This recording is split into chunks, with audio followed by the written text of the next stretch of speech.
Hello everyone and welcome back to the Horror Hut.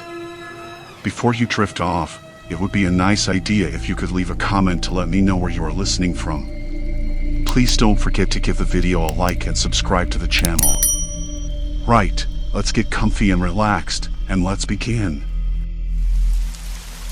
Story 1, Shifting Trails, Cabin in a Twisted Forest. I had been looking forward to this like a kid waiting for Christmas morning, the kind of anticipation that buzzes beneath your skin and keeps you awake at night. A week alone in a cabin deep in the woods, no emails, no calls, no deadlines. Just me and whatever solitude would choose to reveal. At least, that was the plan. The drive out had been longer than expected, gravel crunching under the tires, trees crowding in closer with every mile. I remember the way the afternoon sun filtered through the canopy, dappling the road with patches of golden shadow. It was the kind of light that made everything seem sharper, more real. I was still humming to myself, a half-forgotten tune, when I pulled off onto the narrow dirt track that led to the cabin. The cabin itself was modest, weathered timber, a crooked chimney, windows that caught the fading light like dull amber. Inside, the air smelled faintly of pine and something older, like dust and worn leather. I dropped my bag on the rough-hewn table and ran my fingers over the grain. The place felt quiet. Not in that peaceful, settled way, but like it was holding its breath. I unpacked slowly, setting out the basics, a stack of books, a notebook, my old camera.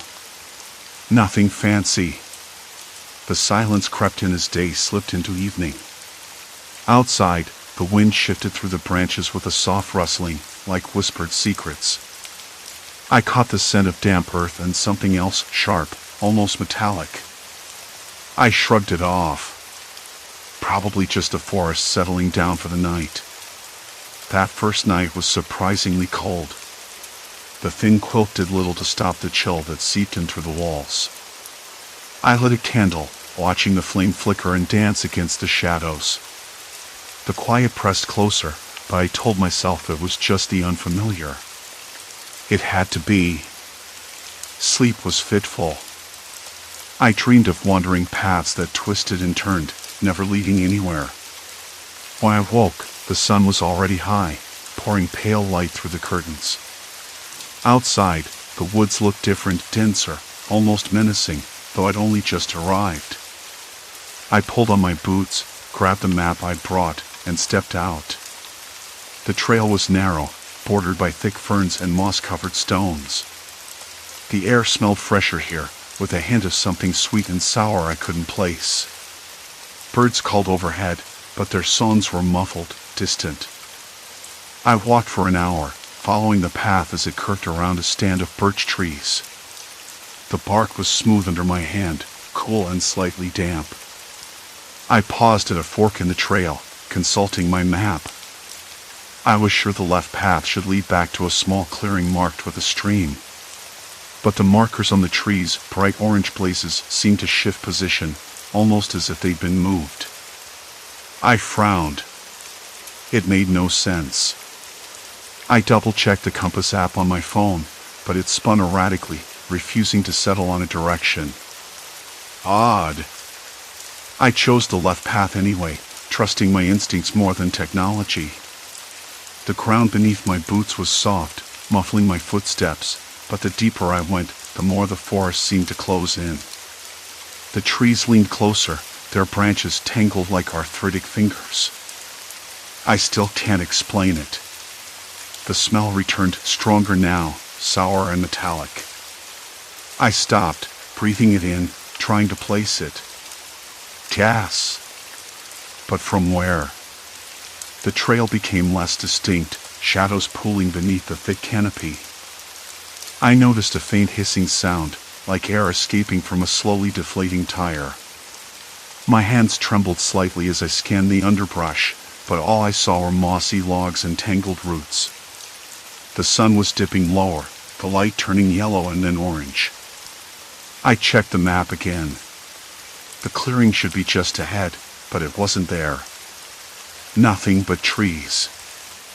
I felt a prickling at the back of my neck, and uneased wasn't quite fear but close. I told myself to stay calm, to retrace my steps. But the trail behind me looked unfamiliar, more overgrown, like I'd wandered off the beaten path. The orange blazes were gone. The hissing grew louder. I stopped and sat on a fallen log, trying to steady my breathing. The air tasted metallic now, sharp and acrid. My vision blurred at the edges, the trees seeming to sway slightly, as if the world itself was breathing. I shook my head, blinking hard. It had to be the heat or exhaustion. A noise caught my attention, a crunching sound, deliberate and slow. I turned sharply, heart thudding. Nothing. Just shadows and the rustling of leaves. Maybe a deer or a fox. But the sound repeated, closer this time, and I caught the faintest glimpse of movement, a dark shape slipping behind a tree. My throat tightened. "I'm not lost," I whispered to myself, though the words felt hollow.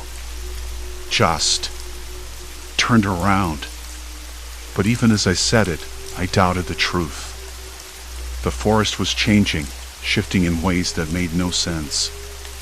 The air felt heavier, charged with something unseen. I stood and forced myself to walk, sticking to where the ground felt firm beneath my feet. The hissing was all around now, a low, constant hiss that seemed to seep into my ears and my skin. I covered my mouth, trying to block it out, but it was relentless. The sun set quickly, darkness pouring in like ink. My phone had no signal. The path had vanished. And somewhere in the distance, the hissing continued, steady and menacing. I was alone. And whatever was out here, it wasn't going away. The hissing didn't stop. Morning came with a dull gray light, seeping weakly through the cracked blinds. The air smelled different, sharp, metallic, almost like stale pennies mixed with the faintest hint of something chemical. I pulled on my boots and jacket, determined to find out what the hell was going on. Last night wasn't just my imagination. Something was wrong. Very wrong. I stepped outside and immediately felt it. The ground beneath my feet was oddly soft, almost spongy, like the earth had soaked up too much water. But the sky was dry, no recent rain. The trees, which should have been familiar by now, looked twisted, their branches tangled in ways they hadn't been the day before. I rubbed my eyes, blinking hard. Maybe I was still tired, still disoriented. I pulled out the map I'd brought, spread it on the hood of my car. It was supposed to be simple, a loop trail that would take me back to the main road in a couple of hours.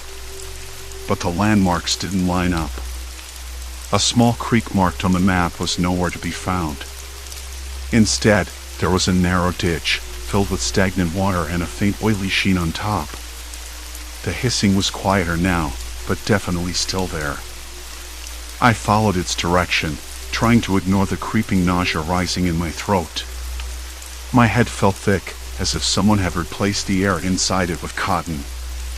The trees thinned out to reveal a small clearing where the grass grew yellow and brittle. Near the center, a rusted metal pipe jutted out of the ground, hissing steadily, releasing a thin white vapor that disappeared into the cold air. I crouched, heart hammering. The pipe was old, corroded, and I recognized the faint, rotten egg smell in the air. I'd read about natural gas leaks, how they could seep silently from underground lines, causing all sorts of trouble, confusion, dizziness, even hallucinations. This had to be it. No ghosts. No shadow monsters. Just a leak, a dangerous one. I pulled my phone out and tried to call for help. No signal. Of course. The forest swallowed the signal whole. My fingers trembled as I dialed emergency services again, hoping for some miracle. Nothing. I shoved the phone back into my pocket, feeling the cold sweat bead on my forehead. I needed to get back to the cabin, to gather supplies, and figure out a plan. But turning around didn't make sense anymore. The trees seemed to have rearranged themselves overnight. The path I'd taken the day before was gone, replaced by unfamiliar underbrush and tangled roots. My compass spun in my hand like a toy, and I realized the metal pipe must be affecting the instruments nearby. Panic bubbled up in my chest. I fought it down, trying to think. The gas leak explained the strange smells and the hissing, but what about the movement I'd seen last night? The shadow slipping behind the tree? Was someone out here with me? Watching? Waiting? I stepped carefully back toward the cabin, eyes darting between the trees. The hairs on the back of my neck prickled. A branch snapped off to my right. I froze. Hello? My voice cracked, barely a whisper. No answer. Just the rustling leaves and the distant hiss. Back at the cabin, I sealed the windows as best I could, stuffing towels into the cracks. The smell was stronger inside, a constant reminder of the invisible threat lurking nearby. I rummaged through my pack and pulled out the small gas detector I'd brought, more for peace of mind than necessity. The needle jumped wildly, confirming my suspicion. I sat on the floor, my back against the wall, and tried to calm my racing mind. I wasn't just dealing with a gas leak. The forest was a maze, confusing and cruel, and I was trapped inside it. And if someone else was here, someone who knew the land better than I did, I was in real trouble. The afternoon stretched on, slow and heavy. I forced myself to write notes, mapping the odd landmarks, trying to piece together a route. Every time I thought I recognized a tree or a rock formation, it changed. Like the forest was rearranging itself around me, or the gas was playing tricks on my senses. Outside, the hissing grew louder as the sun dipped low again. The shadows lengthened, swallowing the clearing in darkness. I heard a faint voice tarried on the wind, impossible to place, maybe a shout or a cry. My skin tingled. I stood, heart pounding, torn between staying put or trying to follow the sound. Was it a rescue? Or something worse? I grabbed my jacket, pocketed the gas detector, and stepped outside once more. The forest was no longer just a backdrop. It was a living thing, unpredictable, dangerous, and maybe even hostile. The gas leak was the first piece of the puzzle, but there was more. Much more. The night swallowed me whole. Branches scraped against my face as I pushed deeper into the darkness, every step careful but urgent. The sound had vanished, leaving only the crackle of dry leaves beneath my boots and the faint hum of distant machinery. My breath came in shallow bursts, eyes darting between shadows that twisted into unfamiliar shapes. I knew this forest held secrets, and with every heartbeat, I felt closer to uncovering something that had been buried far too long. A flicker of movement caught my eye, a glimmering shard wedged between two gnarled roots. Kneeling, I reached out, fingers trembling as I lifted it. Cold metal, etched with symbols I couldn't decipher. The air shifted, an electric charge prickled my skin. Somewhere beyond the trees, a low rumble stirred, growing louder. I had no choice but to follow it. The rumble had turned into a steady drone by the time I reached the clearing. I scanned the edge of the clearing, where the drone seemed loudest. There. A faint glow, hazy and flickering, like a campfire's ghost. But no smoke. No crackling flames. Just an eerie phosphorescence that pulsed gently, almost like it was breathing. I took a cautious step forward.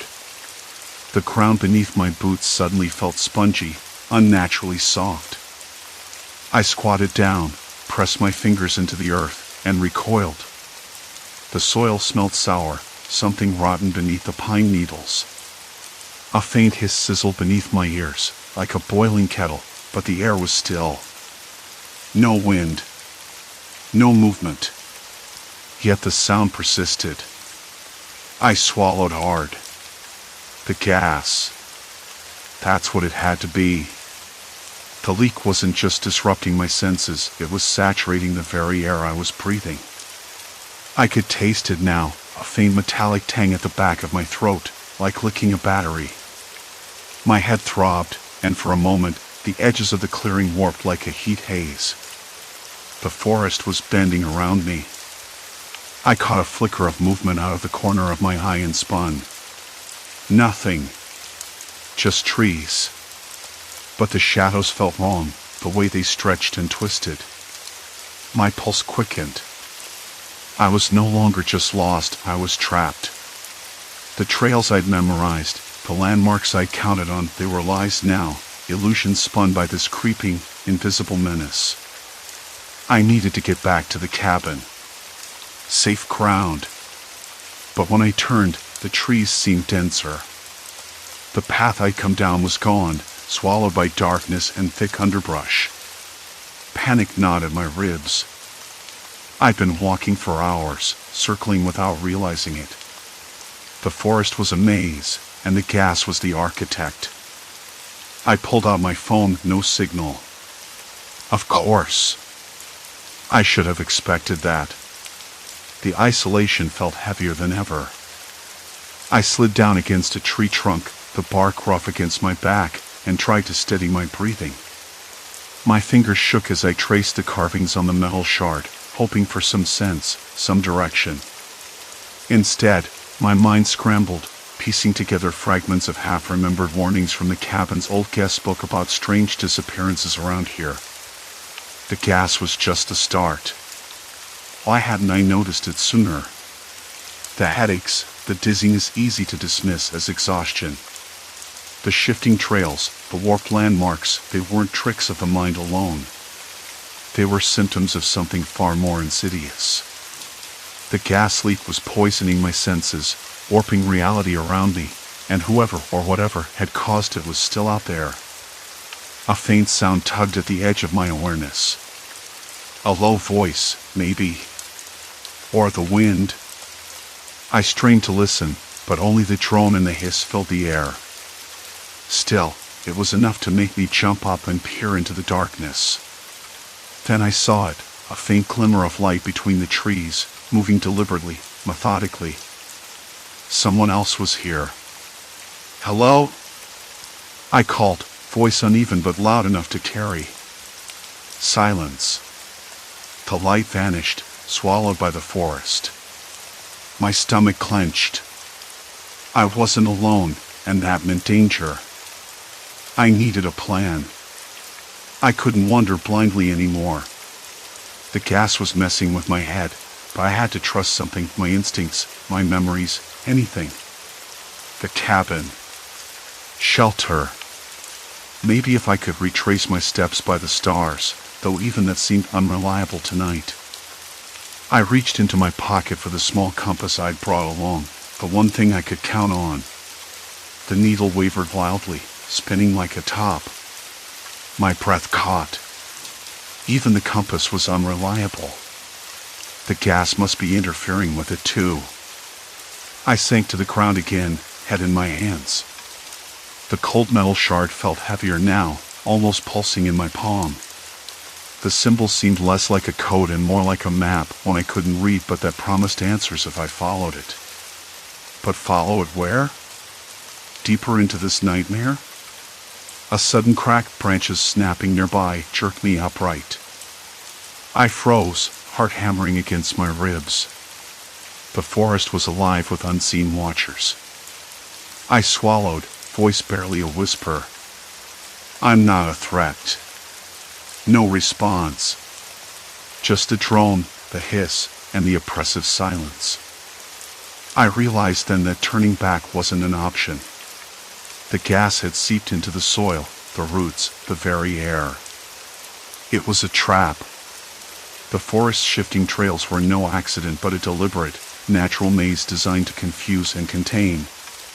And with every breath I took, I edged closer to losing myself completely. I slid the shard into my jacket pocket and stood, forcing myself to move forward, toward that faint light I'd seen. If there was someone else here, maybe they had answers. Or maybe they were the reason this place was so dangerous. The night closed in, thick and suffocating. My footsteps echoed hollowly, swallowed quickly by the damp earth. Somewhere, distant but growing, the low rumble shifted, like machinery powering up. I didn't know what waited ahead, but I couldn't stop now. Not after everything. Not when the forest itself had become a predator. I took a deep breath, tasting the bitter, metallic air, and stepped into the unknown. Shadows twisted between gnarled trees, whispering secrets I wasn't ready to hear. Each heartbeat urged me deeper, toward truth or ruin. Branches clawed at my jacket as I pressed onward, the undergrowth thickening until every step was a labor.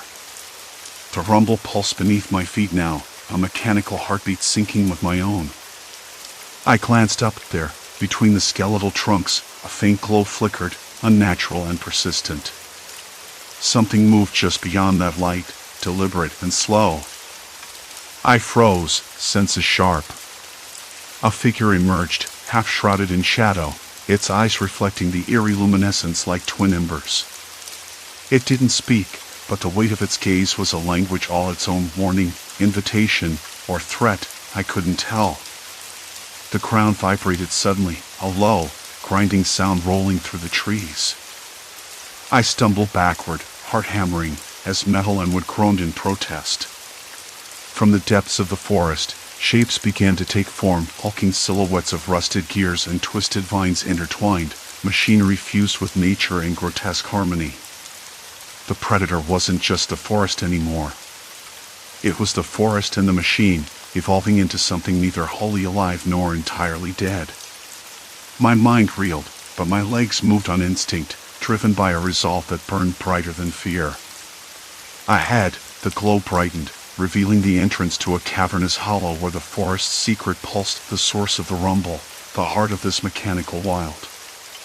I stepped inside, shadows swallowing me whole, knowing there was no turning back. The cavern swallowed me whole before I even had a chance to blink. The air inside was thick, thicker than outside, like breathing through a damp blanket.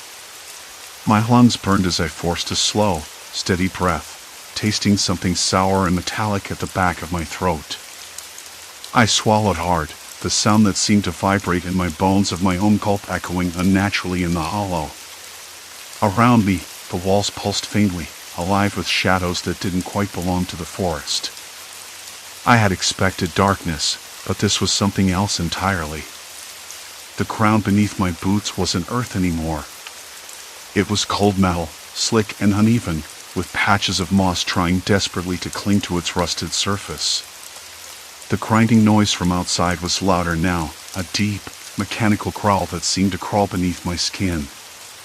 It wasn't just a forest, this place was a beast of its own, breathing and moving in slow, deliberate rhythms. A sudden shudder ran through the floor, and I stumbled, catching myself against a twisted girder wrapped in vines. The metal was warm to the touch, pulsing like a faint heartbeat.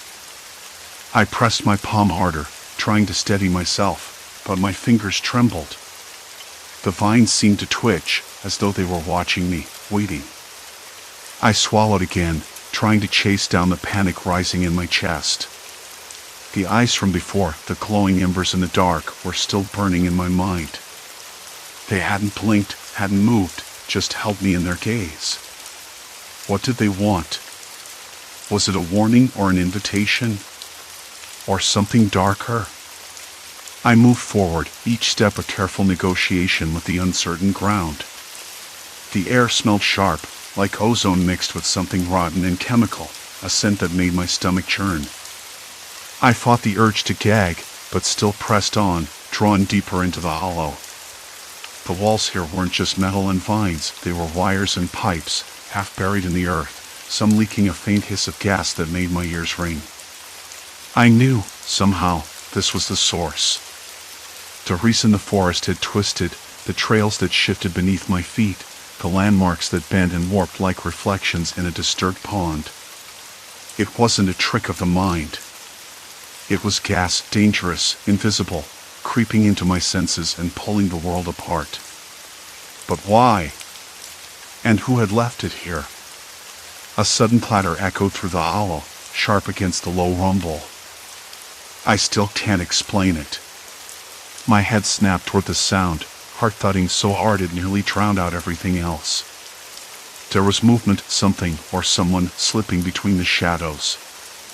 I caught a glimpse of fabric, dark and ragged, blending into the gloom like a second skin. "Hello?" My voice cracked, brittle and uncertain, swallowed by the cavern's vastness. No answer. Just a steady drip of water somewhere far off and the faint hiss of gas escaping through a cracked pipe. I forced my legs to move toward the noise, every nerve screaming to run, but some part of me, maybe stubbornness, maybe foolishness, kept me rooted there, inching closer. The figure vanished deeper into the hollow, swallowed by a tangle of cables and rusted machinery. "Wait!" I called again, louder this time. "I'm not here to hurt you." Silence. Complete silence. The air grew colder suddenly, and a dry cough racked my chest. I pressed a hand to my mouth, tasting the acrid sting of smoke or chemicals. The gas was thick here, unmistakable now, a living thing that twisted my thoughts and blurred my vision at the edges. I blinked hard and forced my eyes to focus on a panel mounted to the wall, a faded sticker labeled gas control peeling at the edges. Levers and dials stared back at me like dead eyes. I reached out, fingers trembling, and touched one of the switches. Nothing happened. Then, a voice, low, gravelly, barely a whisper, cut through the silence from somewhere behind me. "You don't belong here." I spun, breath catching.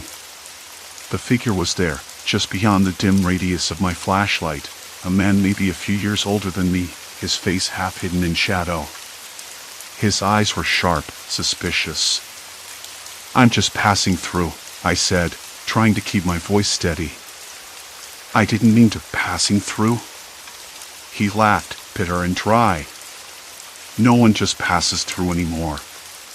Not when this place is broken." "Broken how?" I asked, edging closer despite every instinct screaming to back away. He shifted, eyes darting nervously. "They don't warn people. They don't fix the leak. Just let it spread, twisting the forest, messing with your head." His voice dropped, almost a growl. "Makes you see things that aren't there, forget where you came from. Traps you." That hit too close to home. "You mean the gas?" He nodded grimly. "Yeah. It's worse than you think. People sent to clean it up, never come back. Others go mad, wander until the forest swallows them whole." I swallowed hard. "What about you? How'd you get here?" A bitter smile tugged at his lips. "Got caught in it. Tried to leave, but the trails just changed. Every path led me deeper. I'm stuck." I looked down, the floor slick beneath my feet, vines creeping closer like they wanted to pull me under. The gas hissed softly, a serpent's whisper curling around my thoughts. "Is there a way out?" I asked, voice barely audible over the hum of leaking gas. He shook his head. "Not unless you know the pattern. The forest shifts with the leak like it's alive, changing to trap you." The weight of that hit me. I'd been fighting my own senses all along, blaming exhaustion, stress, maybe even paranoia. But this was something real. Something deadly. I looked up, meeting his eyes in the dim light. "We have to figure this out. Together." He hesitated, then nodded slowly. "Maybe. But we don't have much time. The gas, it's getting worse. It's already in our heads." A sudden sharp sound, a metallic clang, echoed through the hollow, closer this time. We both froze. "Someone else?" I whispered. The man's jaw tightened. "Or something else." The wall seemed to close in, the hiss of gas louder now, thick in my throat. My vision blurred, colors smearing at the edges like wet paint. I blinked rapidly, trying to clear the fog. "Stay close," he said, voice urgent now, pulling me toward a narrow passage between two giant gears. My hands trembled as I followed, the cold metal biting into my palms. Every step felt heavier, the air thicker with poison and dread. Something moved ahead, quick, silent, just beyond the reach of my light. A shadow slipping through the mechanical bones of the forest's heart. I swallowed again, tasting bitter fear mixed with the sharp tang of adrenaline. This wasn't just about getting out anymore. It was about surviving. And the forest, with its rusted veins and creeping gas, wasn't done with me yet. The night air was brittle, sharp enough to slice through the thick haze that still clung to my lungs. I kept replaying the moments before we'd stumbled into this place, the way the forest had warped around us like a living trap. The shifting trails, the twisted landmarks, they weren't tricks of the mind or ghosts haunting the woods. They were the symptoms of something far more insidious, a natural gas leak, so potent and pervasive that it was fraying the edges of our senses, turning reality into a hall of mirrors. I rubbed my temples, trying to steady the dizziness that lingered. The last thing I remembered clearly was the metallic clang, the shadow moving just out of reach, and the oppressive weight of the gas like a thick, wet blanket smothering my thoughts. It was all too much. And yet, here we were, alive, if only barely. He coughed, a cracked, rattling sound that made me flinch. "We need to get out," he said, voice hoarse. "Before this place kills us." I nodded, swallowing past the bitterness that coated my tongue. "But how?" "The trails. They don't make sense. They shift." He shook his head. "I know. The gas, it's messing with your brain, messing with mine too. It tricks you into seeing things that aren't there. Or worse, hiding things that are." His gaze dropped to the floor, conflicted. "We've been walking in circles." I thought about the hours before the gas had overwhelmed us, how the forest had turned into a labyrinth, each familiar tree replaced with a stranger, every path folding back on itself like a cruel joke. I'd blamed myself, my nerves, my imagination, but it wasn't me. It was the gas. There was a long silence, broken only by the faint drip of condensation somewhere deeper in the chamber. I could taste the metallic tang in the air, bitter and stale, like old pennies pressed against my tongue. My hands still trembled, catching the edge of a cold pipe and forcing myself to breathe slow and steady. "We need fresh air," I said finally. "I can't think straight in here." He nodded, pushing himself up with a grunt. "There's an exit. A maintenance hatch near the south wall. But it's narrow, and it might be stuck." I followed him, each step echoing hollowly against the metal. The gas hissed faintly, a reminder of the danger still lurking just beyond the door. Outside, the forest waited, untouched and indifferent, its dark branches swaying in the cold wind. We reached the hatch.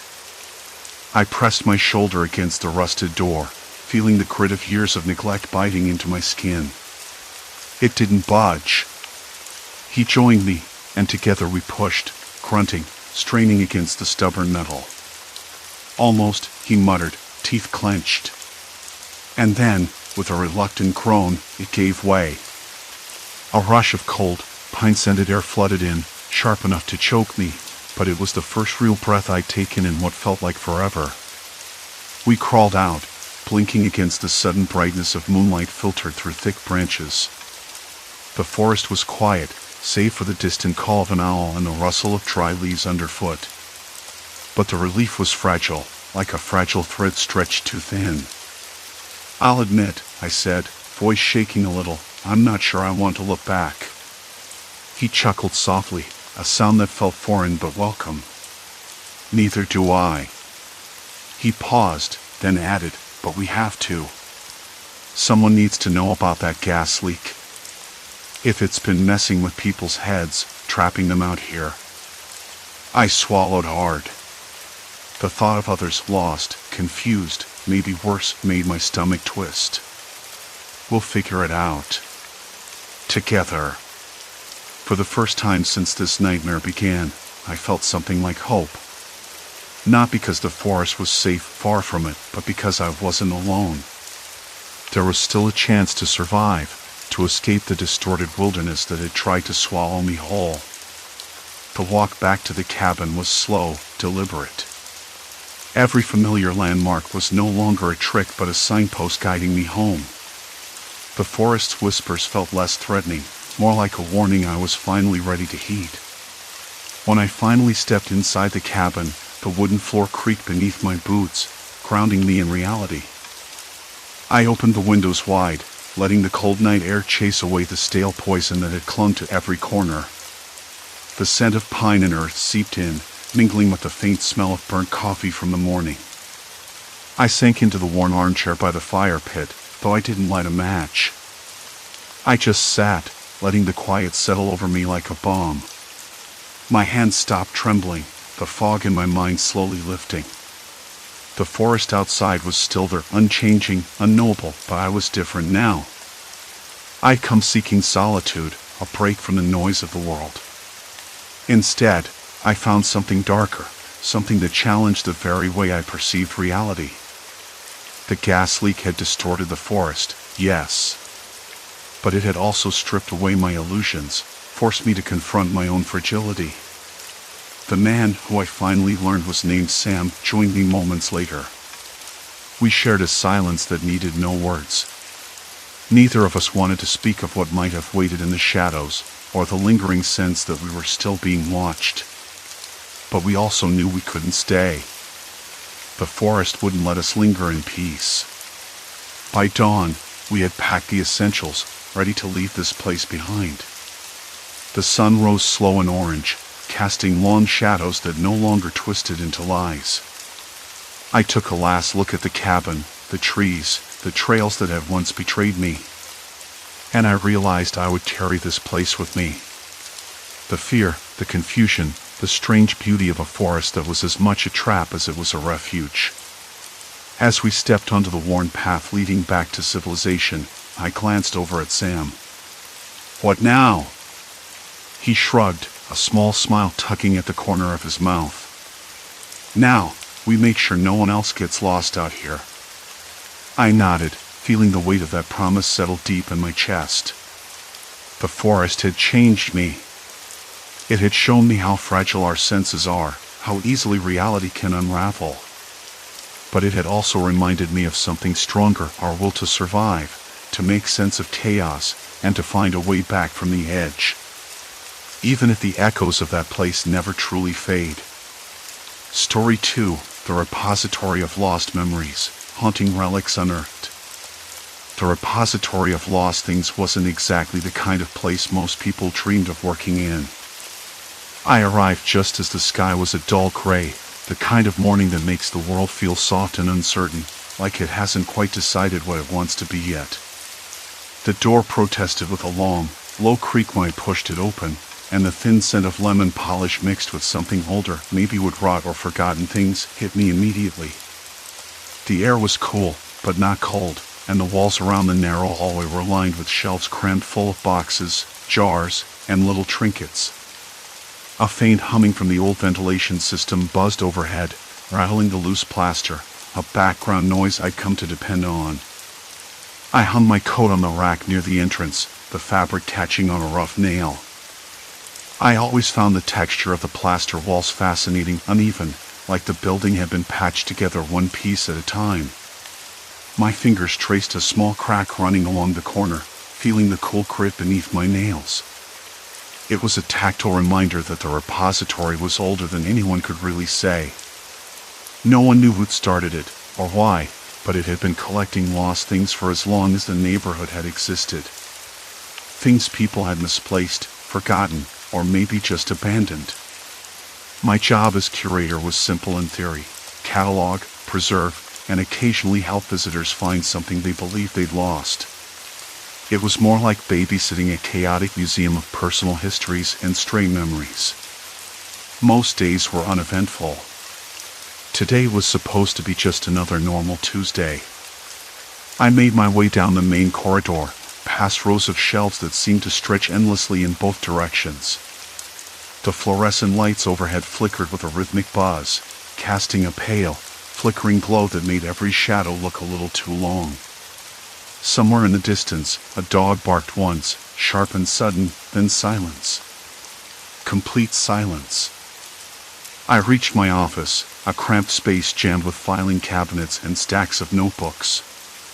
The window looked out onto a narrow alley where the light barely touched the cracked pavement. I sat down heavily in the creaky chair and flicked on the desk lamp. The warm yellow circle it cast felt comforting against the sterile white of the overhead lights. As I sorted through the morning's inventory slip, I noticed something odd in the list, an entry labeled simply as photograph unknown. Nothing more. The repository's records rarely contained such vague descriptions. Usually, items came with at least a shred of context, a name, a date, a place.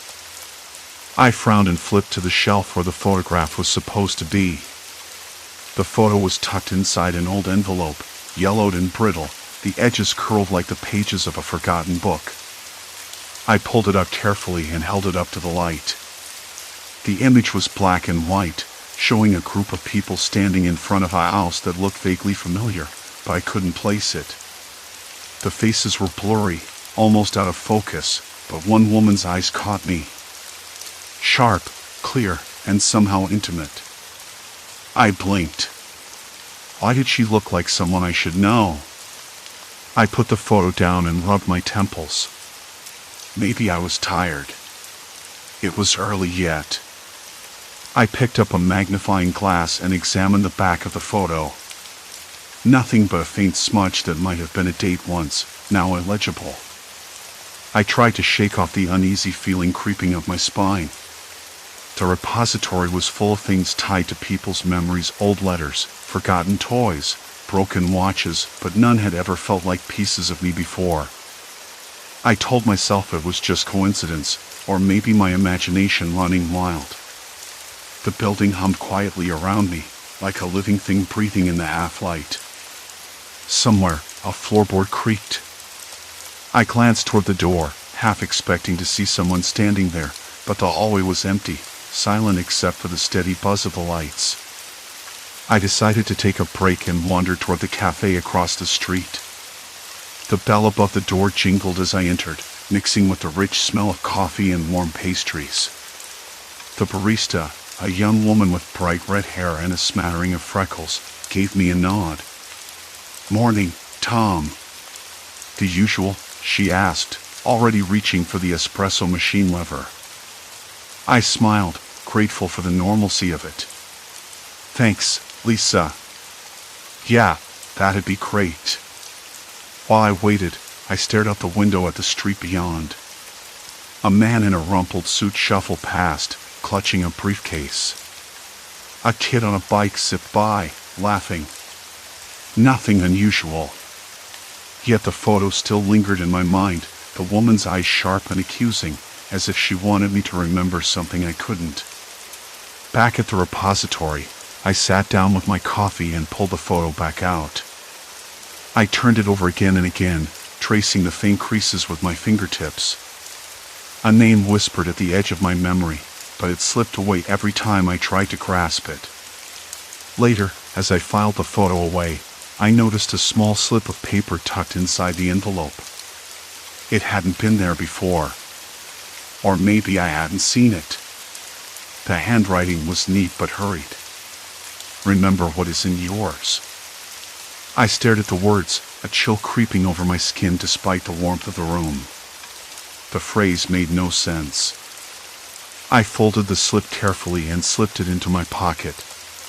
The day wore on, the usual visitors drifting in and out, their voices low, their eyes often distant. I helped a woman find a locket she'd lost for decades, watched a young man pore over a box of old concert tickets, and heard the faint ticking of a clock somewhere deep inside the repository's walls. But the photograph haunted me. I found myself drawn back to it again and again, as if it were a puzzle I was meant to solve. The building seemed to close in around me, the musty air thickening, the shadows growing longer. I could swear I heard footsteps echoing in the empty hallways, soft and deliberate. I told myself it was nothing. Just the building settling, the usual creaks and groans of an old place. Still, as I locked up for the night, the phrase from the slip of paper echoed in my mind. Remember what is in yours. I paused by the door, the cold night air rushing in, smelling faintly of rain and distant smoke. The streetlights flickered, casting fractured shadows on the cracked pavement. Something was off. I couldn't say what. But I knew I was no longer just a caretaker of lost things. Somehow, I'd become part of their story. And the repository was watching. The night didn't let me go easily. Back in my cramped apartment, I sat at the kitchen table, the wooden surface scarred with years of careless cuts and coffee stains. The photograph from the repository lay face up in front of me. The faces were blurred just enough to be unsettling, like they wanted to hide but couldn't quite succeed. I traced the edges with my finger, the paper rough and brittle under my skin. None of those people looked familiar, but something about their posture, the way their eyes caught the dim light that cast long, dancing shadows, it stirred a faint, impossible ache inside my chest.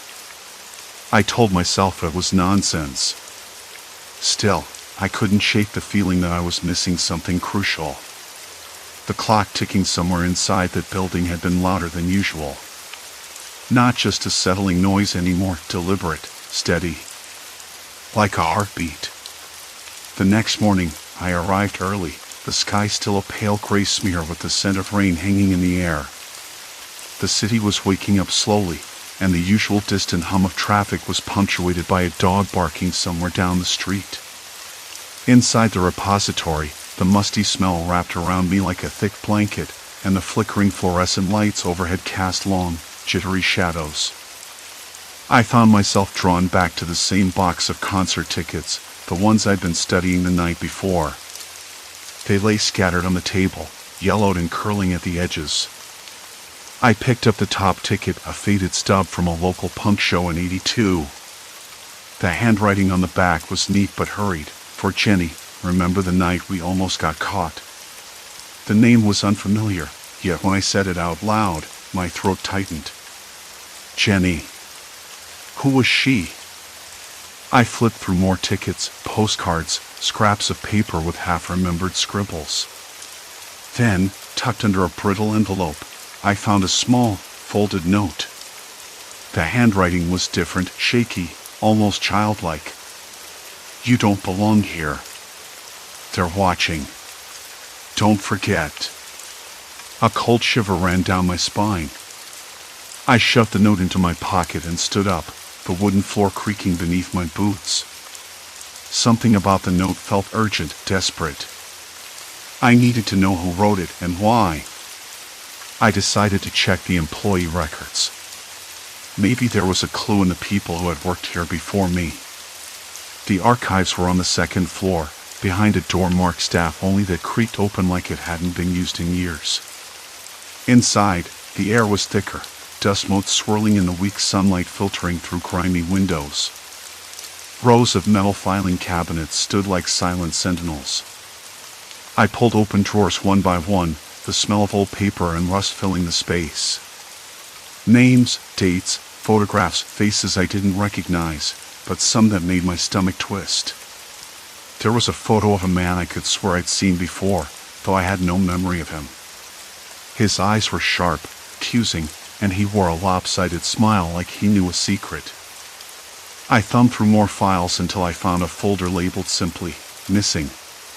Inside were records of people who had worked or volunteered here and then vanished without explanation. Names crossed out, dates erased, notes scrawled in the margins, unaccounted for, no contact, gone. I sat back against the wall, the rough plaster scraping my skin through my shirt. My hands trembled. Why had no one told me about this? I heard footsteps on the stairwell, slow, measured. I froze, staring at the folder in my lap. The hallway outside was empty when I peeked out, but the sound lingered like a shadow. Later, I met with Mara, the librarian who'd shown me around during my first week. Her hair was a wild tangle of curls, and she had this habit of tapping her pen against her lip when she was thinking. I found her shelving old newspapers in the reading room, the smell of ink and paper thick enough to taste. "I've been digging," I said, lowering my voice. "There are files, people who disappeared. Employees, volunteers. No records after a certain point. It's like they just vanished." Mara's eyes flickered with something. Fear? Recognition? She glanced over her shoulder as if expecting someone to overhear. "You're not the first to notice," she said quietly. "But it's dangerous to ask too many questions here. The repository doesn't like loose ends." I tried to press her, but she just shook her head. "Be careful. Sometimes the past is better left buried." Her warning felt like a slap. I wanted to argue, to say I needed to know more, but the heaviness in the air made my voice catch. Instead, I nodded and left, the echo of my footsteps loud in the empty corridor. That afternoon, I returned to the photograph, the one that kept pulling me back. I stared at the faces again, running my fingers over the glass of the frame. One face stood out. A woman with tired eyes and a faint scar above her brow.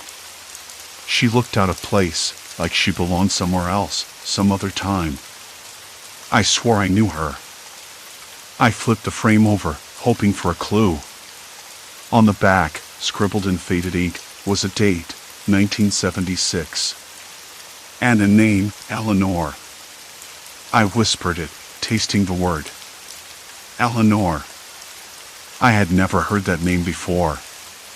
But the ache inside me grew, a gnawing sense that I was encroaching on something personal, something erased. That night, I stayed late, the building's silence pressing in on me. I wandered the hallways, the flickering lights casting jittery shapes on peeling wallpaper. I passed the old clock tower room, where the ticking I'd heard before seemed louder, more insistent. I pressed my ear to the cold wooden door. Tick. Tick. Tick. The sound wasn't coming from a clock. It was too steady, too mechanical. Someone was inside. I walked away quickly, heart thudding so loudly it drowned out everything else. I couldn't stop the cold sweat soaking my shirt. The repository was alive in ways I hadn't imagined. And it was watching me. As I left, the rain started, soft at first, then heavier, drumming against the windows like a warning. I pulled my coat tighter around me, the damp chill sinking into my bones. "Remember what is in yours." The phrase echoed again, louder this time. I had to find out who Eleanor was, and why her face haunted me like a ghost. Because the repository wasn't just a place for lost things. It was a place that stole memories. And maybe, just maybe, it was trying to steal mine. The rain had turned from a steady drum to a relentless cascade by the time I slipped back into the repository. I paused just inside the main hall, the scent of damp plaster and aged paper filling my nostrils. The place was quiet, unnervingly so. The kind of quiet that made you imagine sounds, footsteps, whispers, creaks that weren't really there. My skin prickled, and I ran a hand over the rough edge of a peeling wall tile, trying to ground myself. I needed to know what was inside that room. I had to. I glanced around. The hallway was empty. No sign of whoever had been in there before. Maybe I'd imagined it. The thought was a small, bitter comfort. I stepped forward, the soles of my shoes scuffing softly against the threadbare carpet. The door to the clock tower room was cracked open, a sliver of dim light spilling out. The ticking grew louder, more insistent, as if it welcomed me in. I pushed the door slowly, the hinges groaning like an old man waking from a nap. Inside, The room was a mess of shadows and dust motes floating in the stale air. The clock tower itself loomed in the center, its inner workings exposed like the ribs of some great beast. Gears and cogs spun, but not in a way that made sense. The ticking wasn't coming from the clock's mechanism, but from a small, battered tape recorder sitting on a workbench. I crouched to examine it, fingers trembling slightly. The tape hissed as I pressed play. "Remember what isn't yours," a voice whispered, hoarse and urgent. I jerked back, heart skipping a beat. The voice was familiar. Eleanor's voice. How could it be? I'd never met her. At least, I thought I hadn't. The tape continued, fragments of a conversation, a warning perhaps. "You don't belong here." "Not really." The repository takes and replaces. It's rewriting stories, erasing the past to build its own. You're next if you don't leave. If you can. Goosebumps rose on my arms. I sat back on my heels, the chill deepening as cold dread pulled in my stomach. It made no sense. How could a building do that? Buildings don't rewrite histories. People do. I stood abruptly, the tape recorder clicking off. The room felt smaller now, walls closing in with oppressive weight. I knew one thing for certain: the repository wasn't just a museum of forgotten objects. It was a machine to erase, to steal, to overwrite lives. I had been a curator, a caretaker of lost things. But now, I was part of its story, whether I liked it or not. The sound of footsteps echoed in the hallway outside, soft but deliberate. My breath caught. I pressed my back against the wall, heart thudding so loudly I was sure it would betray me. The door handle rattled gently. "Looking for me?" came a voice, low and calm. I peeked around the doorframe to see Thomas, one of the senior archivists. His eyes were dark, unreadable. He held a thin folder close to his chest, like a shield. I heard the tape," I stammered, trying to steady my voice. Thomas nodded, stepping inside, shutting the door behind him. "Most people don't get that far," he said quietly. "You're curious. Dangerous." I swallowed hard. "What is this place, really? What are you all doing here?" He hesitated, then sighed. "The repository isn't just a building. It's a system. Everything here, every object, every file links to someone's memory. When people lose their pasts, or when their histories don't fit the narrative we want, well, we make adjustments." I blinked, the room tilting slightly. "Adjustments? You mean you erase memories?" He shrugged, a bitter smile tugging at his lips. "We don't call it that. We say we archive. We preserve. But sometimes preservation means replacement." My throat tightened. People don't just lose things here. They lose themselves. Thomas nodded slowly. "Exactly. And the more you dig, the more you risk becoming unmoored. Like Eleanor." I swallowed the lump forming in my throat. "She's real?" "Real enough," he said. "She tried to expose us. She paid a price. That's why her face haunts you. You're connected now. You've seen too much." I shook my head, trying to push down the rising panic. "I want out. I want to leave." He stepped closer, voice dropping. "It's not that simple anymore. Once the repository claims you, there's no going back. You're part of the collection now." The words hit me like a punch to the gut. I looked away, heart pounding harder, breath shallow and quick. I thought of the faces on those old photographs, the ones I recognized but couldn't place. the memories I never lived. And now, the warning on the tape. I was standing on the edge of something vast and unknowable, and the only way forward was deeper in. Thomas reached into his pocket and pulled out a small key, its metal surface worn smooth. This opens a door few know about. The real archives. If you want answers, you'll need to see it for yourself. I hesitated. The rain hammered against the windows like a drumbeat urging me on. My fingers closed around the cold key, the weight of it anchoring me to a decision I couldn't undo. "All right," I said quietly. "Show me." He smiled thinly. "Welcome to the point of no return." As we moved through the labyrinthine halls, shadows shifted in the corners of my vision. The air grew colder, heavier. The familiar scent of dust and damp was now laced with something sharper, fear, maybe, or regret. The door Thomas unlocked revealed a staircase spiraling down into darkness. The faint hum of fluorescent lights flickered somewhere below, but it was the silence that pressed in most. Thick, suffocating silence. I could feel the weight of unseen eyes, the building itself watching us descend. I swallowed hard, pushing doubt and dread aside. Whatever this place was, whatever it was doing to people's pasts, I was trapped inside now. No way out. And the repository was just beginning to write me into its story.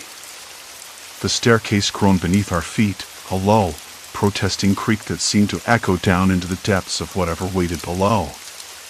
The fluorescent lights buzzed intermittently, flickering in lazy, unpredictable rhythms, casting long, twitching shadows that stretched and recoiled like living things. I caught a glimpse of my own face in a cracked pane of glass wedged in the stairwell, a pale, haunted look that I barely recognized. The eyes staring back seemed to carry the weight of years I hadn't lived, memories that had been stolen and rewritten. "We're close," Thomas whispered, voice low and steady, but it didn't calm me. The silence around us was deeper than before. Not just absence of sound, but a presence, a thick, viscous quiet that pressed against my eardrums, making every breath a labor. The walls narrowed, rough plaster crumbling under my fingertips as I steadied myself against the chill. I could hear something, no, someone just beyond the last step.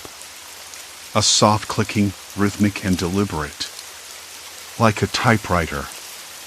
Or a metronome. It stopped the moment we reached the bottom. The room opened up suddenly, swallowed in shadows.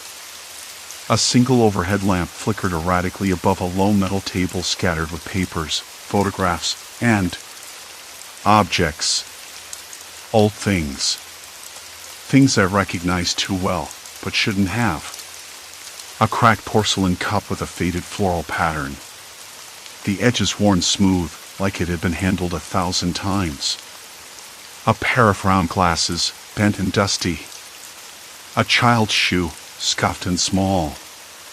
Each item seemed to hum with familiarity, tugging at the edges of my mind.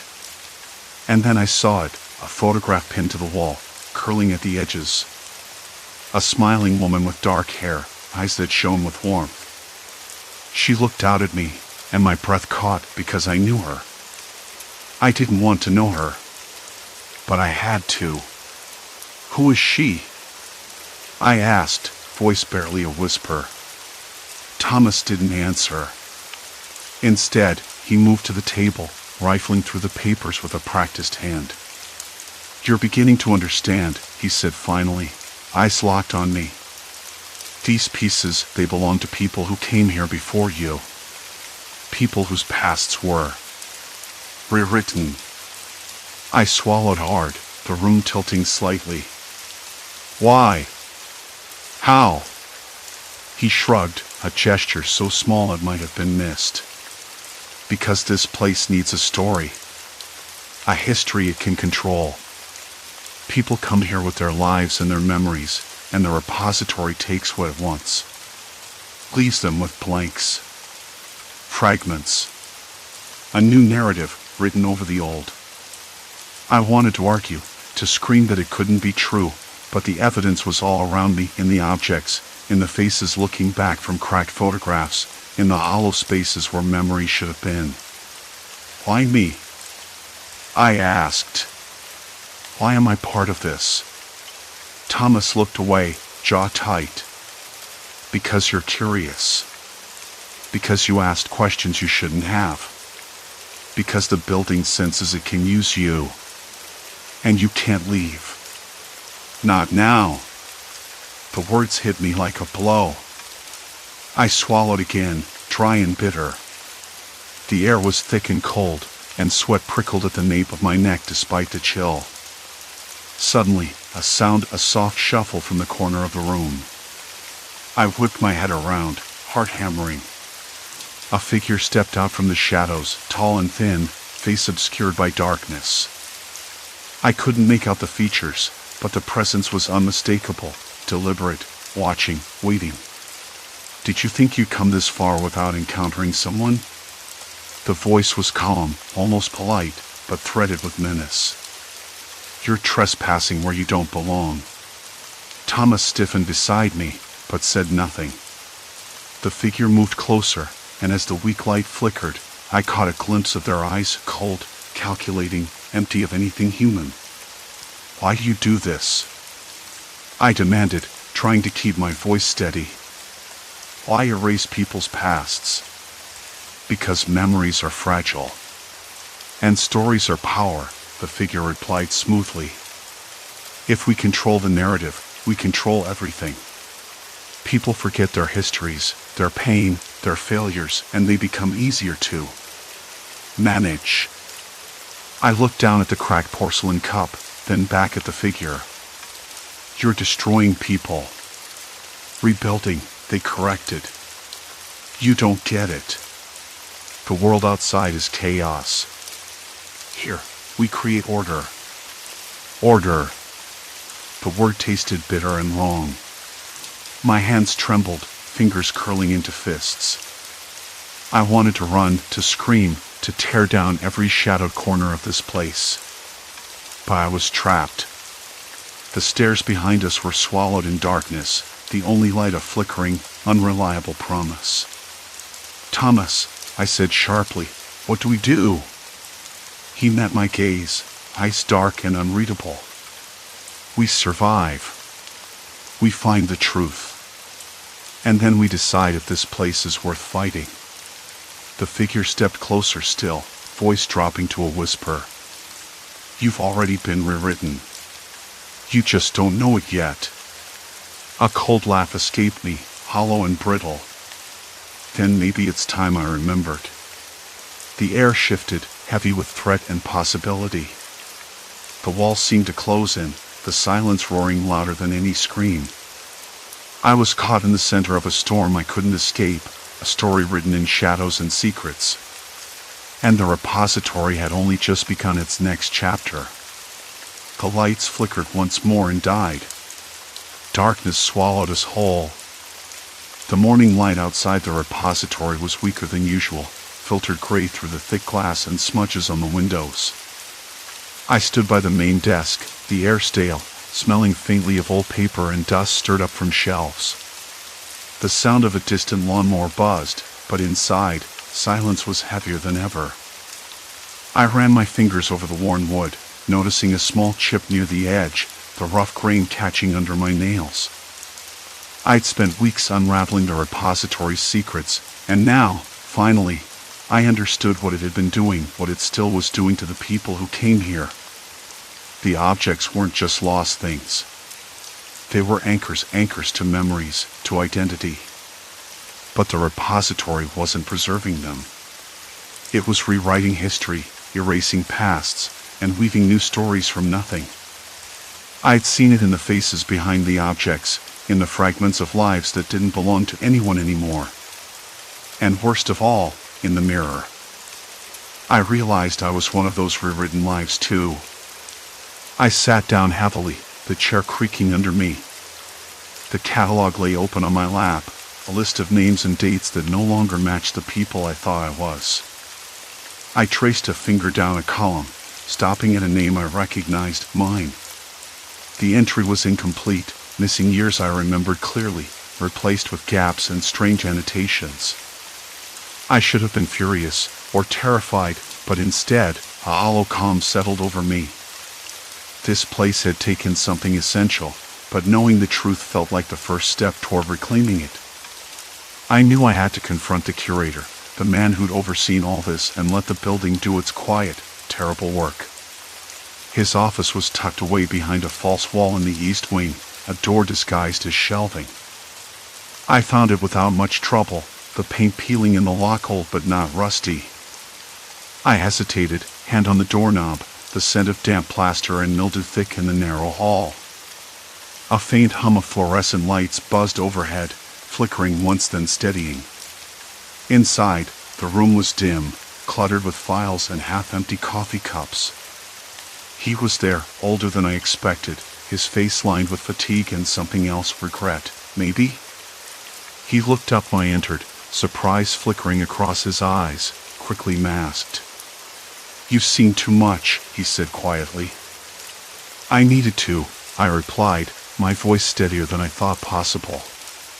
"This place, what it's doing, it's wrong. People come here to remember. Instead, you're erasing them." He sighed, rubbing his temples. "It's not that simple. The repository exists because memories fade. People lose themselves. We offer a chance to reset, to start again. Sometimes that means letting go of what's broken." Broken? My hands clenched into fists. "You don't get to decide what's broken. These aren't just objects or memories. They're lives, real lives." He looked at me then, something flickering behind tired eyes. "You don't understand. You're part of this now. The repository chose you because you were lost, too." I shook my head, the room spinning slightly. "No, I'm not lost. Not like this." I stood up, the chair scraping sharply against the floor. "I'm going to fix this. We both are." He didn't argue. Instead, he slid a thin folder across the desk. "This is everything we have on the process, the way the building archives memories, edits records. It's not supernatural. It's human error, protocols gone too far." I flipped through the documents, my breath catching at the clinical language describing procedures for memory realignment, identity correction, and data suppression. It was bureaucracy dressed up as care, but the consequences were devastating. "We can reverse it," he said quietly. "But it's risky. People might lose more before they gain clarity." I stared at the folder, then back at him. "I'll take that risk." The hours that followed were a blur. We worked side by side, tracing records, cross-referencing files, slowly piecing together the fragments that had been overwritten. I felt like I was digging through a graveyard of forgotten selves, each file a whispered plea for recognition. The repository's humming machinery in the background became a pulse I could barely ignore, as if the building itself was protesting. At one point, I paused, staring at a photograph tucked inside a folder, a faded snapshot of a family in a small kitchen, sunlight streaming through a window. The faces were familiar. Mine was among them, a version of me I'd never known. My throat tightened. The room smelled faintly of coffee and paper, but beneath that, something colder, like memory slipping through my fingers. "Why keep this?" I asked quietly. He shrugged. "Some things are too important to erase completely. They leak back, like cracks in a wall." By nightfall, we'd managed to restore a handful of identities.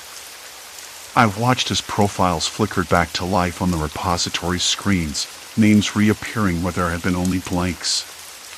It wasn't perfect, and some memories remained out of reach, but it was a start. Hope, fragile as it was, settled in my chest. I left the office just before midnight, the building eerily quiet except for the soft hum of the climate controls. Outside, The street lamps cast long shadows across the cracked pavement. The air was cooler now, carrying the sharp scent of ozone from an approaching storm. I walked slowly, savoring the rough texture of brick against my fingertips as I leaned against the cold wall. For the first time in weeks, I felt the past wasn't a cage but a place I could stand in, even if the ground was uneven.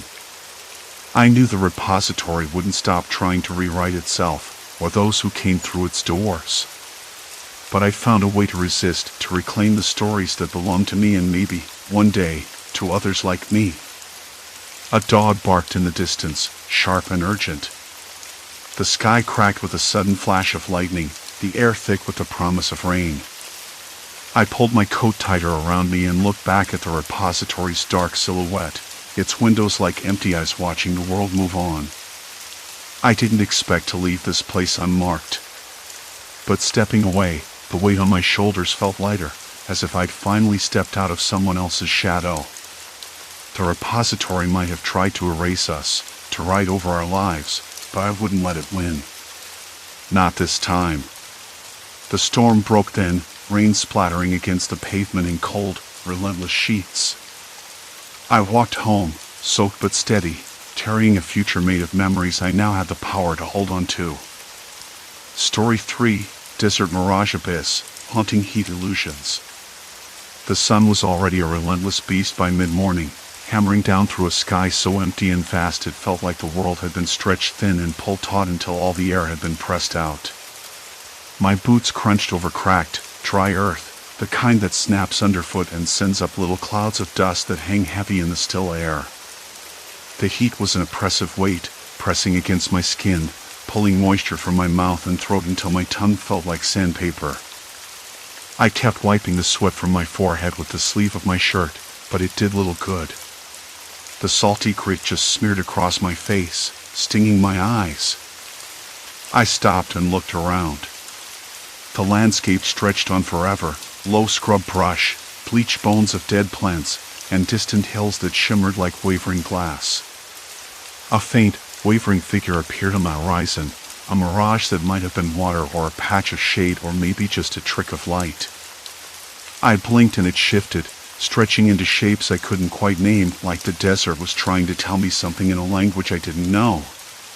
Great, I muttered to myself. Just what I needed. The sound of my own voice startled me in the vast silence. No wind. No birds. Even the cicadas had gone silent, or maybe they were just hiding from the heat. The only sound was the distant hum of the sun baking the earth. It was the kind of quiet that gets under your skin. I checked my water bottle. Half full, but warm and flat. The thought of drinking it made my stomach churn. I tucked it back into my pack and kept walking, telling myself the road had to be just over that rise. The horizon was a blur of light and heat, everything melting into a pale gold haze. The mirage flickered again, and I swear it looked like a shape, a person maybe, standing just beyond the curve of the hill. I stopped dead. My heart caught in my throat. No one should be out here. Not in this heat. Not alone. Hello? I called out, voice cracking. Is someone there? Silence. Complete silence. I looked around, scanning the barren ground, the scrub brush, the shimmer of the mirage. Nothing moved, nothing breathed but me. The heat waves twisted the image, turning the mirage into something impossible, like a figure with limbs too long, face too blurry, standing just beyond reach. My throat tightened. I rubbed my eyes, trying to shake the illusion. Get it together, I told myself, stepping forward again. The ground felt uneven beneath my feet, and I stumbled slightly, catching myself on a low bush. The branches were scratchy, sharp against my skin. I paused, breathing hard, tasting the grit in my mouth. The mirage flickered once more, and this time it looked less like a person and more like a hole. A hole that stretched wide and deep, swallowing the heat and light around it. My stomach lurched. I knelt down, touching the ground with my palm. It was dry and cracked, but there was something different here, a subtle softness under the hard surface, like the earth was hollow. I pulled out my phone. No signal. Of course. I shook it, willing it to buzz or ring, but all I got was the blank screen staring back. I shoved it into my pocket, frustration bubbling up.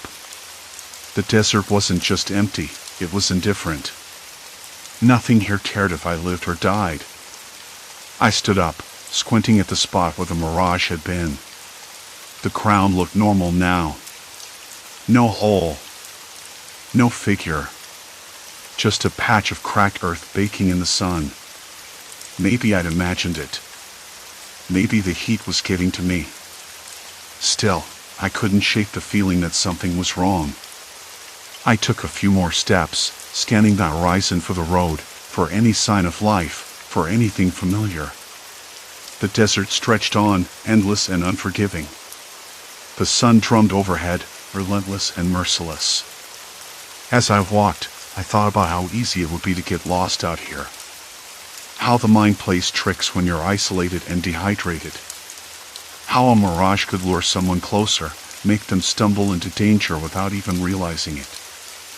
I stopped again, the sweat stinging my eyes as I wiped my face. The ground beneath me seemed to tremble, not with the earth shifting, but with something else. A subtle, creeping sensation that made the hairs on my arms stand up. I looked down. The cracked earth was giving way. A small fissure had opened up, just wide enough to swallow a boot. I stepped back, heart hammering. The desert wasn't just playing tricks. It was swallowing itself. The thought made the hairs on the back of my neck prickle. Something about this place felt off, like the land itself was unstable, dangerous in a way I couldn't yet understand. I swallowed hard, tasting the dust and heat in my mouth. The sun beat down harder, the mirages flickering at the edge of my vision like restless ghosts. I wanted to turn back, to find the road, to find shade and water and sanity. But the desert was a maze, and I was trapped inside. I took a deep breath and stepped forward again, careful now, watching the ground beneath my feet with new eyes. The heat shimmered around me, and the desert whispered its deadly secret in the silence. Something was waiting beneath the surface. And it was hungry. A sudden crack echoed nearby, and the sand shifted, a ripple breaking the stillness. My heart pounded as I froze, senses straining for any sign of movement. The desert held its breath with me, and somewhere beneath, something stirred. The crack echoed again, sharper this time, like the desert was fracturing beneath my feet. I barely dared to breathe. Sounds impossible, but it happened. The ground shifted in faint ripples, too slow to be a quake, too deliberate to be anything natural. My boots sank slightly into the sand, and I caught myself before stepping forward. That spot was unstable. Something was wrong here. I crouched down, brushing my fingers over the hot sand, trying to feel for any difference in texture or temperature. It was uneven, like the earth was stretched thin, a taut membrane ready to tear. I remembered the way the mirages had bent and twisted, how they never stayed still. The desert wasn't just playing tricks. It was hiding something deadly beneath all that heat and light. The sun burned overhead, merciless. Sweat stung my eyes, and my throat was scratchy, dry as old parchment. I pulled my shirt sleeve across my mouth, tasting the grit in the air, cold and heavy with silence. There was no wind, just that unbearable, static heat that pressed down on everything. I looked around, shimmering waves of heat blurred the horizon, and the distant mountains seemed to waver, like they were melting into the sky. I needed to know exactly what I was dealing with. I pulled out my small notebook, the pages already curling from the heat, and began jotting down observations. The crack sounded like a slow, spreading fracture. The sand felt thinner near that spot, and every time I glanced toward the shimmering shapes, they seemed to shift closer, as if the desert itself was breathing. A faint rustle caught my attention. Not the wind. Something else. I froze, heart thudding. Then a voice, low and hesitant, cut through the stillness. "Hey! You there?" I turned sharply. A figure stood about 50 yards away, partially shaded beneath a scraggly mesquite tree. A man, maybe in his 30s, wearing a faded baseball cap and a loose shirt soaked in sweat. His face was sunburned, eyes squinting. "Hello," he called again, stepping forward cautiously. "You lost too?"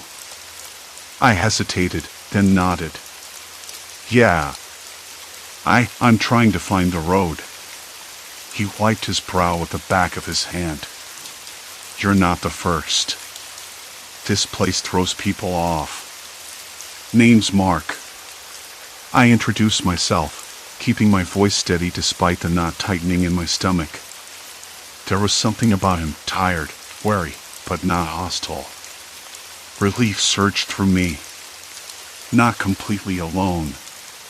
Mark shuffled closer, eyes scanning the ground around us. "You see those cracks?" he asked, voice low. "They've been showing up for a couple of weeks now. People say the earth's shifting, but no one really knows why." I nodded, gesturing toward the spot where the sand had rippled. I thought it might be a sinkhole. Something swallowing the land. Mark's eyes darkened. "That's what I'm scared of. A guy I know you went missing near here last week. Said he saw the ground open up under his truck. Never found him or the vehicle." My stomach clenched. This wasn't just a bad day in the desert. Something was happening, and it was getting worse. We decided to check the area together, moving cautiously, testing the ground with sticks and stepping lightly. The heat was oppressive, and every movement felt like a weight pressing down on my limbs. My boots kicked up dry dust, which settled quickly in the stagnant air. The silence was thick, only broken by the faint crunch of sand. At one point, Mark stopped, pointing at a patch of cracked earth surrounded by a faint ring of disturbed sand. "Look here. The surface is thin. If you step wrong," he didn't finish the sentence. I understood well enough. We circled the spot, marking unstable areas with sticks and stones. The desert seemed to pulse beneath us, fragile and dangerous. My hands trembled as I scribbled notes, my mind racing with every possibility. Was the ground eroding below, an underground void growing slowly? Was it water, or something else? The sun dragged closer to the horizon, casting long shadows that twisted the desert into strange shapes. The mirages returned, shimmering pools of water that vanished as we approached. I blinked rapidly, unsure if they were tricks or signs. "Do you think there's a way out of here?" I asked Mark, voice barely above a whisper. He shrugged. "There's always a way. But you gotta be smarter than the desert." I wanted to believe him. Needed to. As we packed up our makeshift markers, a sudden rumble vibrated through the ground beneath us. The earth shifted, a low groan like a giant waking up. My heart leapt into my throat. Mark grabbed my arm, steadying me. "Stay close," he said. "This isn't just a crack anymore." The desert was alive with danger, and I was running out of time. We started back, eyes darting, every step measured. The sinking feeling in my gut wasn't just from the heat. It was the knowledge that whatever was beneath us was spreading, swallowing everything in its path, quietly, invisibly. I glanced back once, catching a flicker of movement near the largest fissure. Something or someone was there, watching. Or worse, waiting. The thought made my breath catch. We had stumbled into a trap, and the desert wasn't finished with us yet. The first to speak was Lena, her voice barely above a whisper, but sharp enough to cut through the oppressive silence. "We can't keep walking like this. The ground shifting beneath us, every step could be the last. I nodded, swallowing the lump in my throat. We need to find higher ground. Somewhere stable. Maybe that ridge over there. I pointed toward a jagged silhouette etched against the fading sun. Caleb, who had been scanning the horizon, tensed. That ridge looks exposed. If whatever's down there is watching, it might have a clear line to us up there too. We don't have a choice, Lena said, tightening her grip on her pack. Staying low means we're trapped between the earth and whatever that is. Up there, at least we can see it coming. Her eyes flicked to the fissure again, where shadows twisted unnaturally. I took a deep breath and started moving, each step deliberate, muscles coiled for sudden flight. Behind me, I heard the soft scrape of boots on sand. Caleb fell in step beside me, his presence a small comfort amidst the growing dread.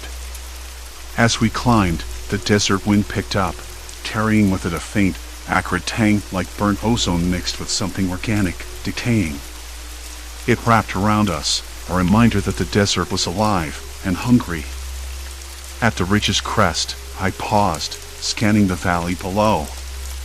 The fissure was wider now, a gaping maw that seemed to pulse with an eerie light. And there, at the edge, the figure stood still, silent, watching us with eyes that gleamed too brightly in the dusk. "We're not alone," Caleb murmured, voice tight. "No," Lena agreed. The air crackled, thick with heat and that sharp, acrid scent that lingered in my nostrils like a warning. I stayed crouched behind a jagged rock, the gritty sand pressing into my palms, my breath shallow and uneven. Caleb and Lena stood just a few feet away, their silhouettes tense against the fading light, eyes locked on the fissure that yawned before us like some living thing. I could hardly believe how much the landscape had changed in such a short time. The sinkhole wasn't just a crack anymore, it was a monstrous cavity, swallowing the earth with slow, deliberate hunger. The edges pulsed faintly, as though the ground beneath us was breathing, and every so often a soft rumble shook the ridge, tiny dust clouds puffing up from the abyss below. "Do you see that?" Lena whispered, voice rough from the desert's dry bite. She pointed toward the far rim where a shimmer danced just above the cracked surface. It looked like a heat mirage, twisting and melting into shapes that made no sense, faces, limbs, even what might have been a door or window frame, all flickering in the wavering light. Caleb frowned, stepping closer to the edge but carefully, painfully slow. His boots barely made a sound on the brittle sand. "It's not just a trick, is it? There's something real hiding behind those illusions." I nodded, though my throat tightened. I chased those mirages for hours, each one a cruel tease that promised water or shade, only to dissolve when it got close. Now I understood why. The shimmering wasn't random, it was a natural distortion caused by the unstable ground, a warning that the earth beneath us wasn't firm. "We have to be careful," I said, voice steady even as my hands trembled. "This isn't just a hole. It's a trap." Lena scanned the horizon, eyes darting nervously. "If it's swallowing the land, that means it can keep growing. We don't have much time." The sinking feeling in my stomach wasn't just from exhaustion or thirst now. It was something deeper, an irreversible pull, like the desert itself was deciding we weren't welcome here anymore. I glanced back the way we'd come. The trail was gone, swallowed by shifting sand and dust kicked up by the wind. The sun was dipping below the ridge, throwing long shadows that stretched like fingers across the valley. I swallowed hard and realized we were trapped. There was no turning back. A sudden crack split the air, sharper than a twig breaking. Caleb's head snapped toward the sound, muscles coiled. Lena's hand found my arm, gripped fierce. We froze, straining to listen. Another crack. Then a low groan, like the earth itself was protesting. The edge of the sinkhole closest to us shifted just a hair's breadth, but enough to send tiny rocks tumbling down into the darkness. "See what I mean?" Caleb's voice was low, urgent. "The ground's moving. We could end up in that hole if we're not careful." My heart hammered against my ribs. The desert's heat was replaced by a cold dread that seeped into my bones. I forced my gaze back to the shimmering illusions at the rim. They weren't illusions at all. They were warnings, distorted reflections of the danger lurking just beneath the surface. The desert wasn't playing tricks, it was concealing a death trap. "Okay," I said, forcing myself to breathe evenly. "We need a plan. We can't stay here, but we can't get too close either." Lena nodded, eyes sharp. "We move slowly, stay low, and keep an eye on the ground. Every step counts." Caleb pulled out his water bottle, unscrewed the cap, and took a long drink. He handed it to me without a word. The cool water was a relief, but it did little to settle the knot twisting in my gut. I took a careful sip, then scanned the horizon again. The desert was vast, empty, but I caught a flicker, something moving far off, near the ridge we crossed earlier. A figure? No, too far. Maybe just a trick of the light. "Did you see that?" I asked quietly. Both of them looked, but the desert held only shifting shadows and the faint outlines of distant rocks. "Probably just a mirage," Lena said with a nervous laugh. "Or a coyote." I wasn't so sure. The feeling that we were being watched didn't leave me. Not by anything supernatural, but something human. Someone or something else out here, waiting. "Lena," I said, lowering my voice. "What if we're not the first to find this?" Her eyes darkened. "You mean someone else knows about the sinkhole?" I shrugged, trying to sound casual but failing miserably. "Maybe. I don't know.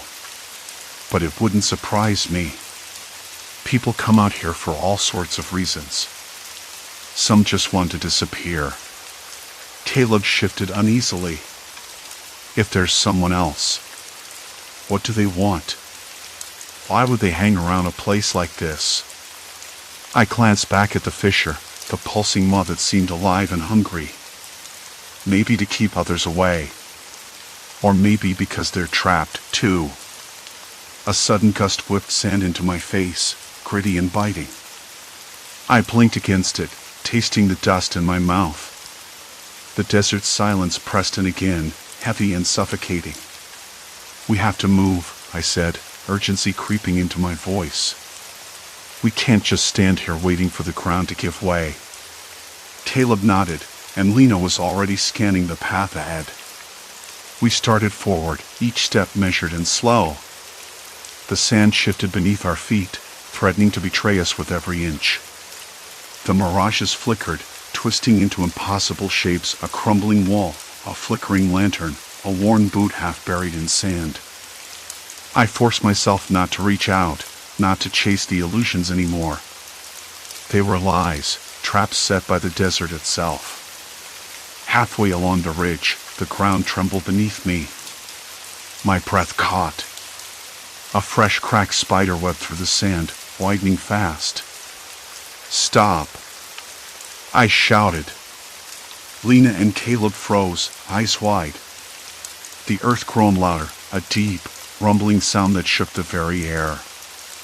The fissure was growing. Faster than before. I looked down in my boots, at the sand that seemed to ripple like water. Then up at the edge of the sinkhole, where the shimmering illusions were collapsing into one another, revealing a dark emptiness beneath. We had crossed the point of no return. Behind us, the path we came from vanished entirely, swallowed by the desert's slow, relentless hunger. There was only one way forward now, into the unknown. And I wasn't sure any of us would make it out alive. The fissure breathed beneath us, a living thing peeling open the desert floor like a wound. I swallowed hard and looked back at Lena and Caleb. Their faces were pale, shadows under their eyes deepening with the growing dusk. The desert sun was sinking fast behind the jagged ridge, bleeding orange and purple into the sky. That light, beautiful and cruel, mocked our situation. "We can't stay here," I said, voice rough and low. "It's getting worse." Caleb nodded, but his fingers trembled as he wiped sweat from his brow. Lena crouched beside the edge, eyes scanning the dark cavity below. The sinkhole yawned wide, a black maw swallowing the last rays of sunlight, swallowing the heat, swallowing everything that dared come too close. "Do you see that?" Lena whispered, pointing to the rim where the sand was collapsing in slow, deliberate waves. "It's not just a sinkhole. The ground's moving all around it. Like it's breathing." I hated that word breathing, but it was the only way to describe it. The earth shifted beneath our feet, and I could feel it through my soles, a faint vibration, like a pulse. "Okay," I said, swallowing the lump in my throat. "We have to move back. Slowly. We don't know how far this thing goes." Caleb glanced over his shoulder. "The path we came from. Gone. It's swallowed, just like you said." His voice cracked on the word, and I looked too. The ridge where we climbed moments ago was gone, replaced by the same shifting sand and jagged cracks. The desert was erasing us. Not with fire or wind, but with something more patient. More insidious. "We don't have a choice," I said, pulling myself upright and taking a careful step backward. The earth crunched beneath me, but the sound wasn't the usual soft crunch of dry sand. It was brittle, fragile, like stepping on dried leaves or cracked plaster. I tried not to think about what might be underneath. Lena followed slowly, her eyes never leaving the sinkhole. Caleb trailed behind, the three of us connected by a thread of silent terror. It was the kind of fear that didn't scream or shout but settled heavy in your chest, cold and slow. Halfway back, I stopped. A faint shimmer caught my eye, like the mirages before, but different. This time, the heat wavering above the sinkhole wasn't a trick of the dim light that cast long, dancing shadows. It was something else. Something real. I pointed. "Look there." Lena squinted. "Is that?" "A rope," Caleb said, voice barely above a whisper. A frayed length of rope dangled from a rock ledge near the edge of the sinkhole, swaying gently in the breeze. It was old, weathered, and stained with dirt, but unmistakably man-made. My heart pounded. Rope meant someone had been here before us. Someone had come close enough to leave something behind. Maybe even fallen in. Why would there be a rope here? Lena asked, crawling closer to inspect it. I didn't answer. Instead, I scanned the rim of the sinkhole, looking for any other signs of human presence. Scattered footprints, discarded gear, anything. But there was nothing else. Just sand, stone, and the endless, unyielding desert. Maybe someone tried to climb out, Caleb said, voice hollow. Or down. Down? I repeated. The idea made my stomach twist. The darkness at the sinkhole's bottom was impossible to gauge. How deep was it? How wide? How far had it already swallowed? Lena tugged on the rope gently. It held firm, but the movement sent a small cascade of sand falling into the pit below, the dust cloud drifting upward like smoke. Breath caught. The desert was silent again, but the silence was different now. It was filled with waiting. Watching. We can't stay, I said again. We have to keep moving. We skirted the edge, choosing the most solid-looking ground, though my every step betrayed me with a crunch or a small slide. The sinkhole seemed to stretch endlessly, the jagged edges fracturing the landscape in every direction. The mirages flickered at the periphery of my vision, distant lights, abandoned campsites, even faces, but I fought the urge to look too closely. They weren't real. Suddenly, a crack split the air, a sharp, frantic sound like a whip snapping. I froze. Did you hear that? Lena whispered, her voice barely audible. Caleb nodded, eyes wide. It's getting worse. Closer, I muttered, scanning the horizon. The desert was vast, empty. Yet that sound was unmistakable. It was the earth fracturing, the sinkhole's hunger growing. A tremor rippled beneath us, stronger this time. My legs buckled slightly, and I had to grab a nearby rock to steady myself. The ground quaked again, and with a rush of dust and gravel, a section of the rim collapsed a few feet away, sending a cloud of debris into the dark. We jumped back, hearts pounding, lungs gasping for air. The desert was swallowing itself alive. We can't outrun this, I said, panic creeping in. It's faster than we are.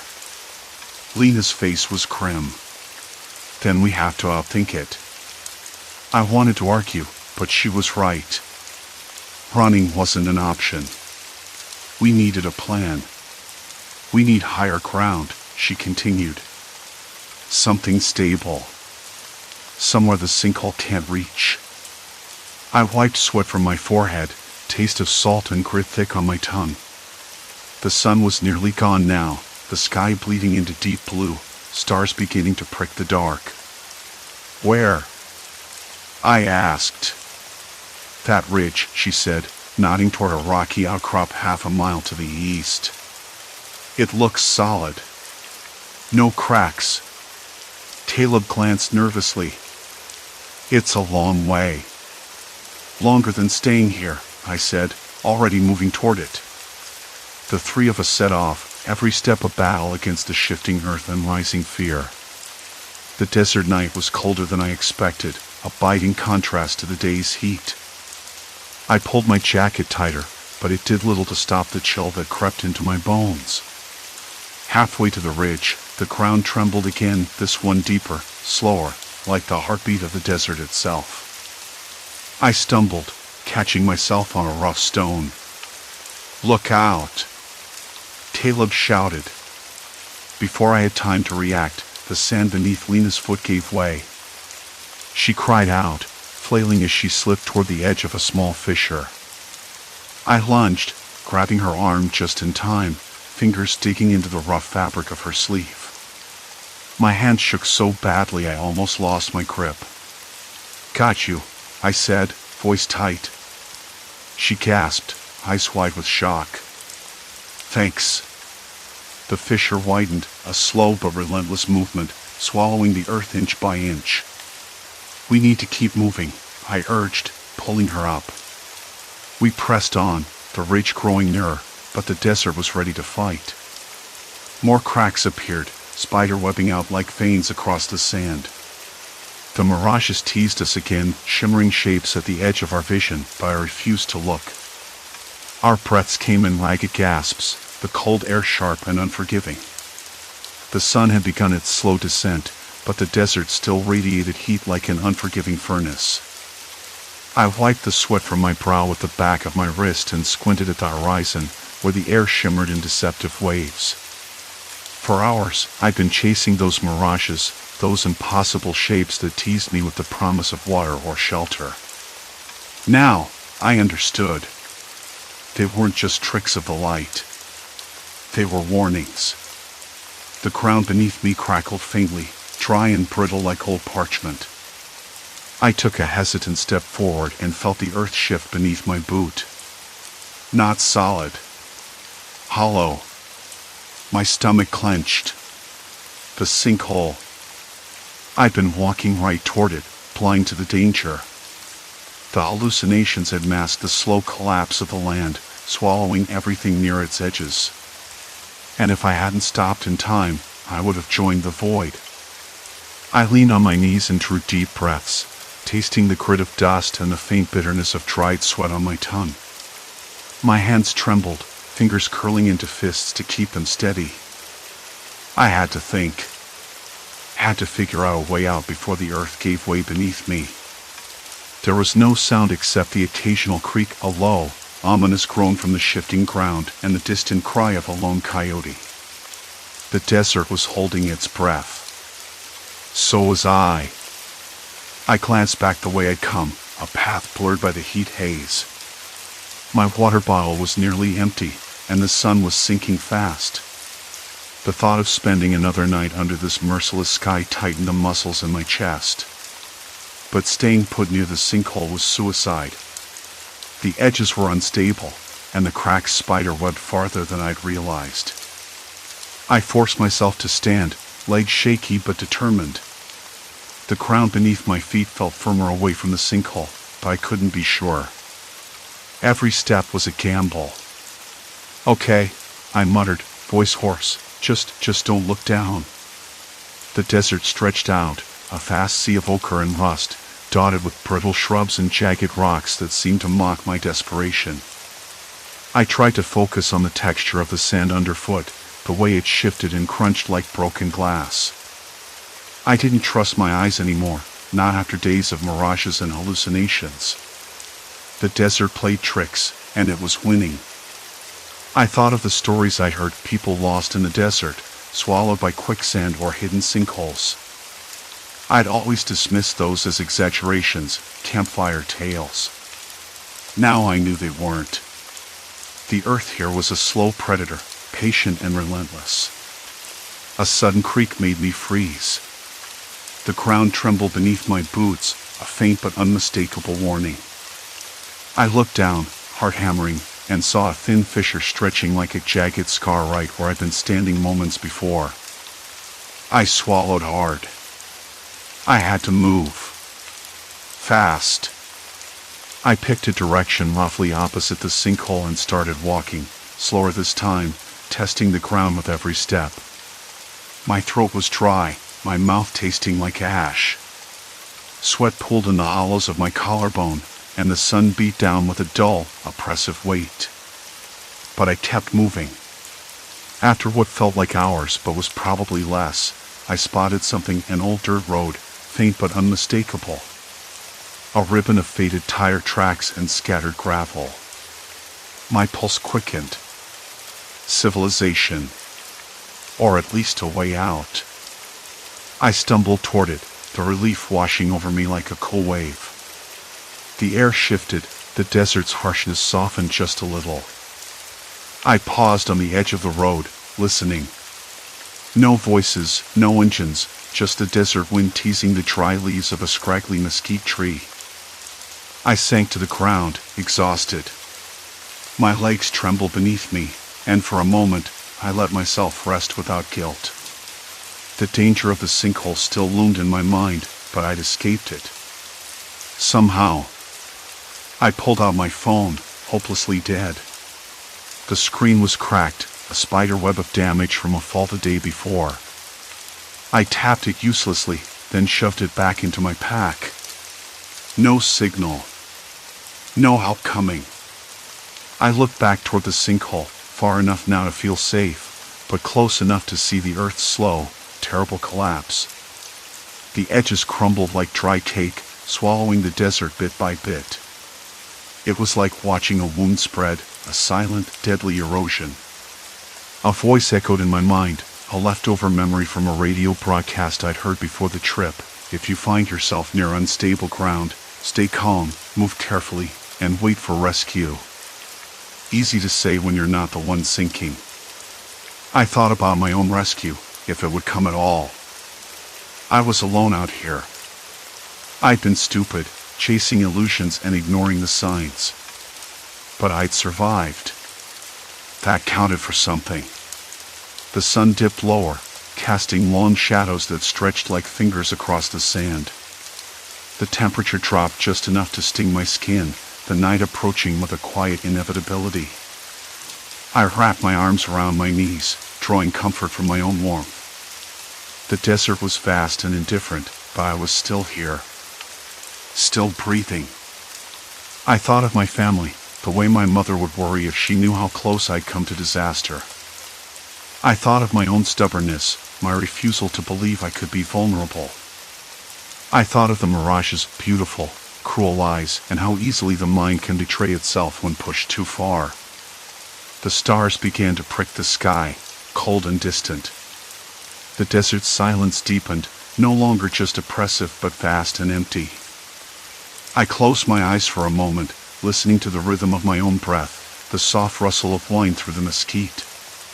Tomorrow, I'd find the road, find help. For now, I was safe. Not because the desert had spared me, but because I'd finally stopped running after illusions.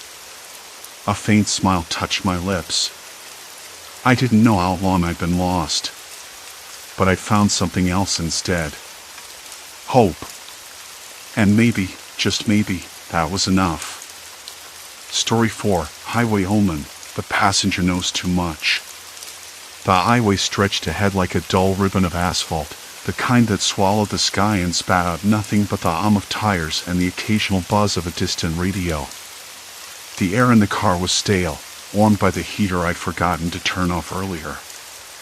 It smelled faintly of old leather seats and something else I couldn't place, maybe leftover fast food, or the dampness that settles in after a rainy morning. I rolled down the window a crack, the cool evening air seeped in, bringing with it the faint scent of pine and a hint of exhaust from passing trucks. It was one of those stretches where the road narrows and the trees close in, leaving only a thin strip of sky visible. The kind of place where you're half expecting to see something out of place, but nothing ever happens. At least, not usually. I noticed him just before the last bend, a figure standing by the side of the road, thumb out, face turned away from the traffic. He was thin, wearing a faded denim jacket and a cap pulled low. The kind of guy you might pass without a second thought if you were in a hurry. But I wasn't. I had time to spare. Something about the way he stood, the stillness of him, made me slow down. I hesitated, not for long, then pulled over beside him. The car's tires crunched softly on the gravel. The heater clicked off, and the silence inside suddenly felt bigger. He slid into the passenger seat without a word. The door shut with a muted thump. His eyes were quick, darting around like he was sizing me up, or maybe just watching the road. "Thanks for stopping," he said, voice low and steady. There was nothing in it, no friendliness, no malice. Just a statement. I nodded, trying not to stare. "Where are you headed?" He didn't answer right away. Instead, he looked out the window, watching the branches sway against the darkening sky. Then he said, "Just down the road. Near the old rest stop." That was 5 miles ahead, a forgotten patch of cracked concrete and graffitied walls where the highway curved sharply. I figured I could get him there quickly. We drove in silence for a while. The radio was off, leaving only the soft rhythm of the engine and the occasional rustle from the breeze outside. The world felt oddly muted, like the air had thickened around us. Then, without warning, he spoke again. "You're going to want to slow down up ahead." I glanced at him. "Why?" "The curve near the rest stop. A car lost control there last week. Could happen again." I frowned. "How do you know that?" He shrugged, fingers tapping on the dashboard. "Word gets around." I wanted to laugh, maybe brush it off, but there was something in his tone, calm, almost certain, that made me ease off the gas. The speedometer dipped below 60. The trees blurred past slower now. A few minutes later, as we neared the curve he'd mentioned, I saw the remnants of a skid mark, faded but still visible on the asphalt. The guardrail was dented, paint chipped. The air smelled faintly of burnt rubber and something metallic, like old oil. "It was bad," he said quietly. "Guy lost control, hit the rail hard enough to total his car. Walked away, though. Lucky bastard." I nodded, feeling the tension coil in my shoulders. The car hugged the curve more carefully than I usually would. The rest stop came into view, empty except for a rusted pickup parked near the vending machines. The flickering light above cast weak pools of yellow, making the place look tired and forgotten. The kind of spot where you'd expect a stray dog or a drifter, not someone waiting for a ride. We passed it slowly. He didn't say anything else about the accident. I thought maybe he'd said enough. Then, out of nowhere, he turned to me. There's something else. Up ahead. A truck jackknifed it this morning. Took out half the shoulder. They're still clearing it. I blinked. How do you know that? It's not on the traffic reports yet. He smiled, just a little. Not friendly, but not cold either. I checked the cams. Live feeds.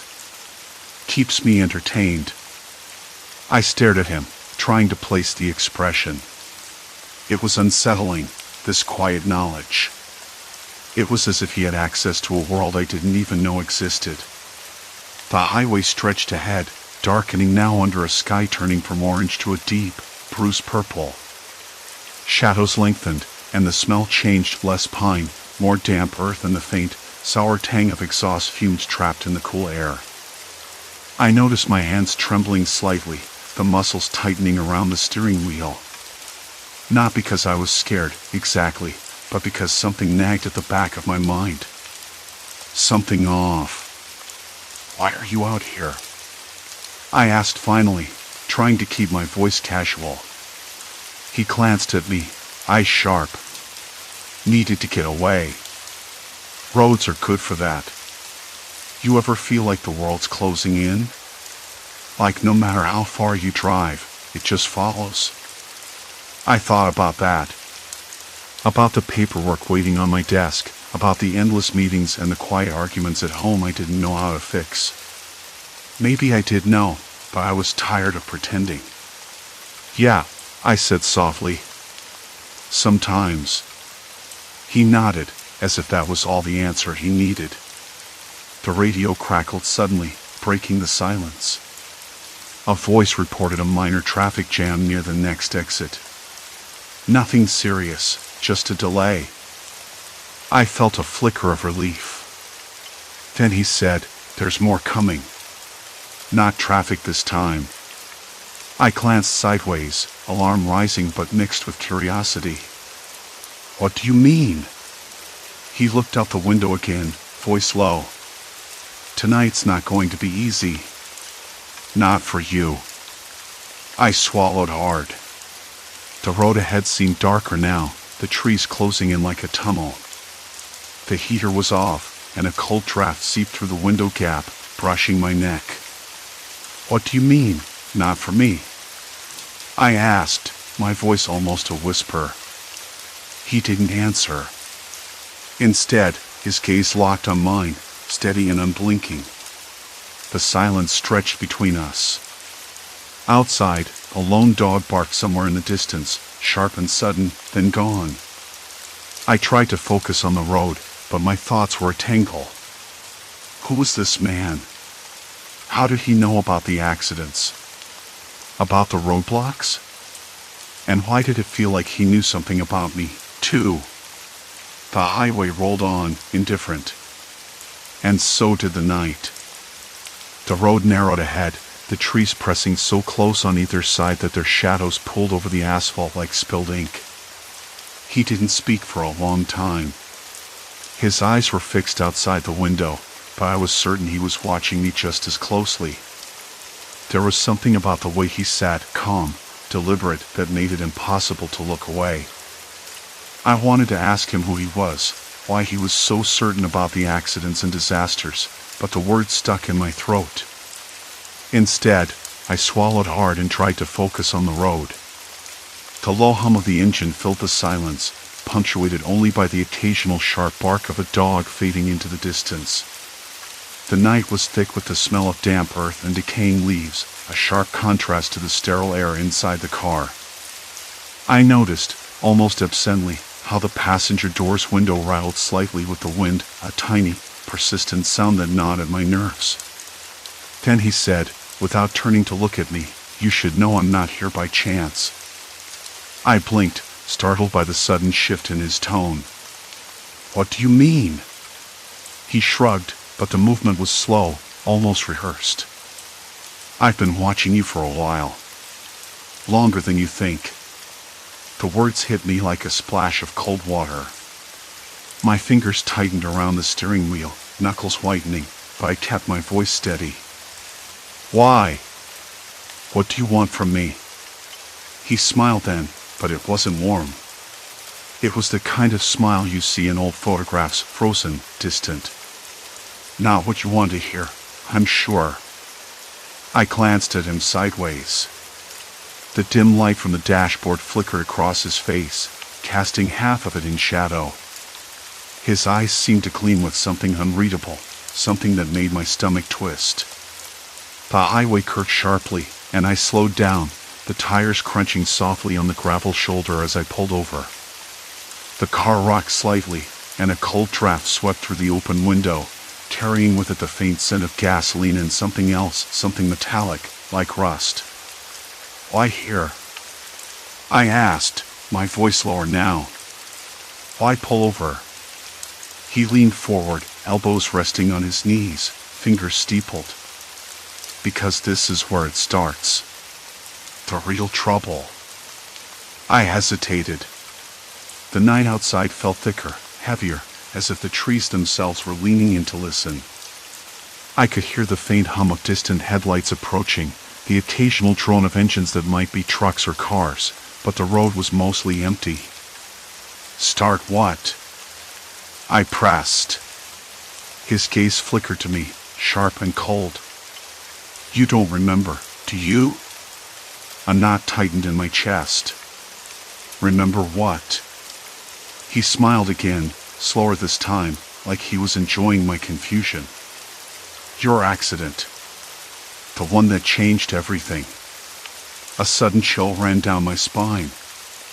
I swallowed hard. "I don't know what you're talking about." He shook his head, as if disappointed. "You do. You just don't want to admit it." My mind raced. I knew what he meant, of course. The crash 2 years ago, the one I barely made it out of alive.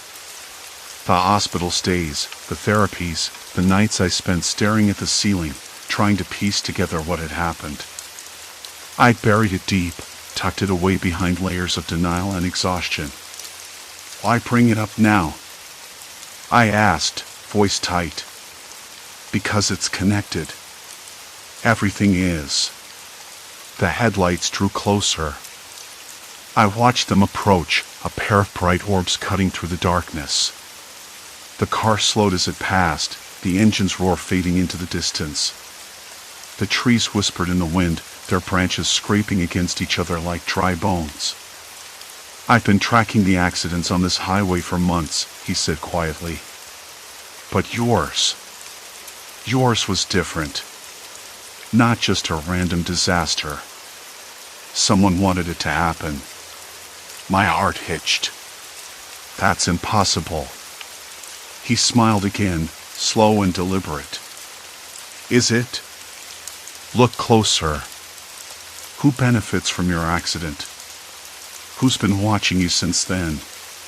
The question slammed into me like a freight train. I shook my head, trying to clear the fog. "I don't understand." He reached into his jacket pocket and pulled out a small, folded piece of paper. Unfolding it, he slid it across the dashboard toward me. I hesitated, then picked it up. The paper was crumpled, stained, but the words were clear: an address, a date, a time. "Why give me this?" I asked, eyes flicking up to his. "Because that's where you'll find your answers. If you want to live." A cold gust swept through the open window, carrying a faint metallic tang that made my throat tighten. The trees outside seemed to lean closer, and the darkness pressed in from all sides. My hands trembled as I folded the paper back up, the weight of it heavier than I expected. "Who are you?" I whispered. He shrugged again, a small, almost sad smile playing at the corners of his mouth. Someone who's been waiting a long time for you to catch up. The heater clicked back on suddenly, warm air flooding the car and pushing back the chill. Outside, the night remained still, but the shadows felt deeper, the silence louder. I glanced at the paper again, the address burning into my mind. The road ahead stretched out, empty and dark, but for the first time, I wasn't sure I wanted to keep driving. Why me? I asked, voice barely audible. He met my eyes, steady and unflinching. Because you don't know what you're running from. But it's closer than you think. The distant bark of a dog broke the silence once more, sharp and sudden. My pulse quickened. The night wasn't just dark. It was waiting. Watching. And I was trapped in the middle of it. The heater's hum filled the car, but the warmth didn't reach my skin. He didn't say anything right away. Just looked at me, his eyes calm but somehow sharper, like he was measuring my every flicker of doubt. The dark outside pressed against the glass, thick and suffocating, swallowing the faint glow of my dashboard. I caught the scent of old leather mixed with something faintly metallic, his cologne, or maybe just the car's stale air mingling with the night. Why me? I repeated, quieter this time, almost hoping I'd get a different answer. Because you're running, he said, voice low enough that I had to strain to hear. But you don't even know what's behind you. I swallowed hard and glanced at the road ahead. The black ribbon stretched on endlessly, empty except for the occasional flicker of a distant street lamp. Nothing moved. Nothing breathed. The silence was so complete it made my ears ache.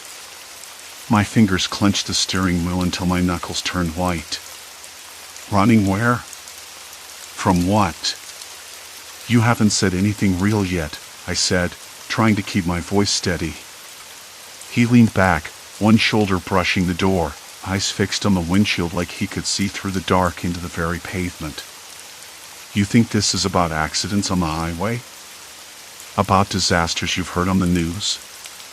It's not. Those are just warnings. The real problem isn't out there. It's here. He tapped his temple gently. I blinked. What do you mean here? My throat tightened. You don't know what's in my head. He smiled then, a slow, unsettling smile that didn't quite reach his eyes. I know more than you think. More than anyone should. You don't remember because you've been avoiding it. But I see it all. The cracks. The secrets. The lies you tell yourself. A cold shiver ran down my spine. I tried to shake it off, but the weight of his words settled deep, like a stone sinking in muddy water. You're just messing with me, I said, voice harsher than I intended. No games, he said, suddenly serious. I'm not here to threaten you. I'm here because you need to face it. You're caught in something much bigger than you realize. And the longer you pretend it's not real, the worse it'll get. A distant rumble rolled over the highway, an echo of thunder or an approaching truck, I couldn't tell. The heater clicked off, leaving a sudden chill that crawled under my jacket. I rubbed my arms, trying to ignite some warmth. You don't even know me, I muttered, more to myself than him. He tilted his head. I know the parts you're trying to forget. The people you've pushed away. The moments you wish never happened. I swallowed again. The knot in my stomach tightened until I thought I might be sick. Why are you telling me this? What do you want? His eyes caught the faint glow of my dashboard clock, 2:17 a.m., and something in his expression shifted. I want you to stop running. Not just from the road ahead, but from your past. There's no turning back. When you pass that next exit, you're committed. No detours. No second chances. I glanced down at the folded paper again. The address, scrawled in jagged handwriting, seemed to pulse with a life of its own. I knew if I stopped now, if I turned around or pulled off the highway, I'd be choosing ignorance again. But if I kept going, well, I didn't know what awaited me, but I had a sinking feeling it wasn't going to be anything simple. Tell me something, I said suddenly, the words tumbling out faster than I expected. If you know all this everything about me, then what do you want me to do when I get there? He smiled again, but this time it was softer, almost pitying. Face the truth. Take responsibility. And maybe, just maybe, find a way out. The road curved ahead, a ribbon of darkness hugging the edges of the forest. A lone owl hooted somewhere off to the right, the sound echoing through the night like a warning. The smell of wet earth drifted in through the cracked window. The air felt thick, almost suffocating, like the night itself was waiting for me to slip up. I swallowed hard and gripped the wheel tighter. What if I don't want to face anything? What if I want to forget? He shrugged, the faintest shrug I'd ever seen, like the weight of the world was balanced on his fingertips. Then this will all get worse. And you'll have no one to blame but yourself. Silence settled again. Complete silence. My eyes flicked to the rearview mirror, catching a glimpse of his face in the dim reflection. There was something unreadable there, something almost human but just out of reach. I wanted to trust him, to believe he was just a man with a strange gift. But the truth clawed at my mind like a cold wind. I realized then that the real danger wasn't the accidents, or the disasters, or even the road ahead. It was the knowledge he had, how deeply it cut into my life, into my past. And now that I heard it, there was no going back. The exit was coming up fast. The sign glowed weakly in the dark, exit 42, Millbridge. I glanced at him. This is it, isn't it? He nodded slowly. No more turning away. My foot hovered over the accelerator and the brake. The choice was mine. But the moment I made it, the road would close behind me. The point of no return. I took a breath, tasting the cold air, the faint bitterness of fear, and the undeniable salt of tears I didn't want to shed. I turned the wheel toward the exit. The headlights caught something moving just beyond the tree line, a shadow, or maybe a person. My heart jumped into my throat. I blinked and it was gone. No going back now. The exit ramp swallowed us like a dark mouth. I swallowed hard. The knot in my stomach tightened, twisting with every heartbeat. I could still taste the bitterness of the road, the cold metal of the steering wheel, the faint sourness of stale coffee lingering on my breath. Outside, the world smelled damp, like the highway had soaked in the night's fog and was exhaling it in slow, heavy breaths. You're not going to tell me what's coming next, I said, voice brittle. The road curved sharply, and my hands twitched on the wheel. He shook his head. Not yet.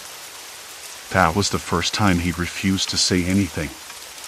The silence between us thickened, and the hum of the tires on asphalt felt deafening. I glanced down the empty stretch ahead, the shadows folding over the exit like a curtain. I didn't want to step through, but the road had already decided for me. Why? I asked, voice barely above a whisper. Why won't you tell me? His eyes flicked toward me, sharp and cold as glass. Because this isn't about the road anymore. It's about you. The words landed like stones in my chest. I tried to swallow past the lump, but it wouldn't budge. What do you mean?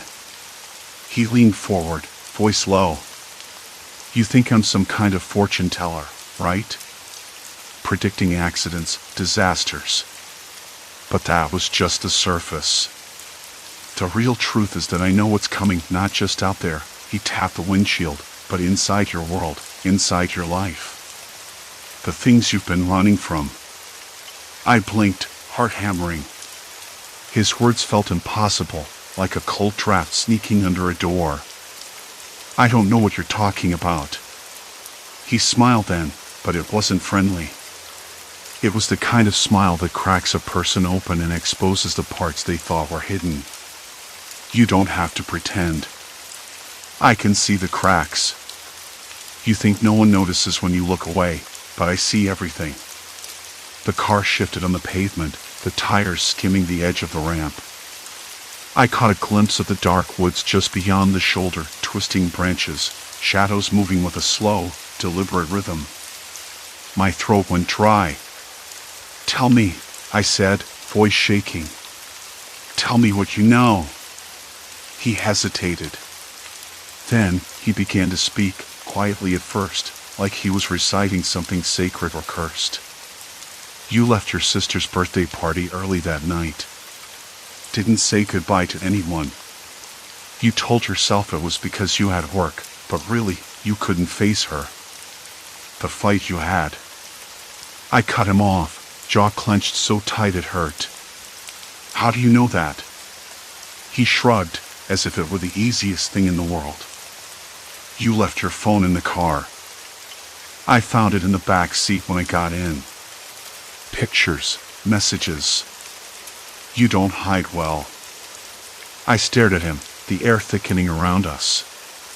The quiet hum of the engine was suddenly sharp, intrusive. I wanted to tell him to stop, to get out, to leave me alone. But the doors were locked. There was no place to go. The highway had us. "Why are you doing this?" I asked again. "What do you want?" He exhaled, slow and deliberate, a breath that tasted like winter frost on the inside of my nose. "I want you to understand. The disasters ahead, they're not random. They're connected to you. To the people you've hurt, the choices you've made." I swallowed, my fingers trembling against the wheel.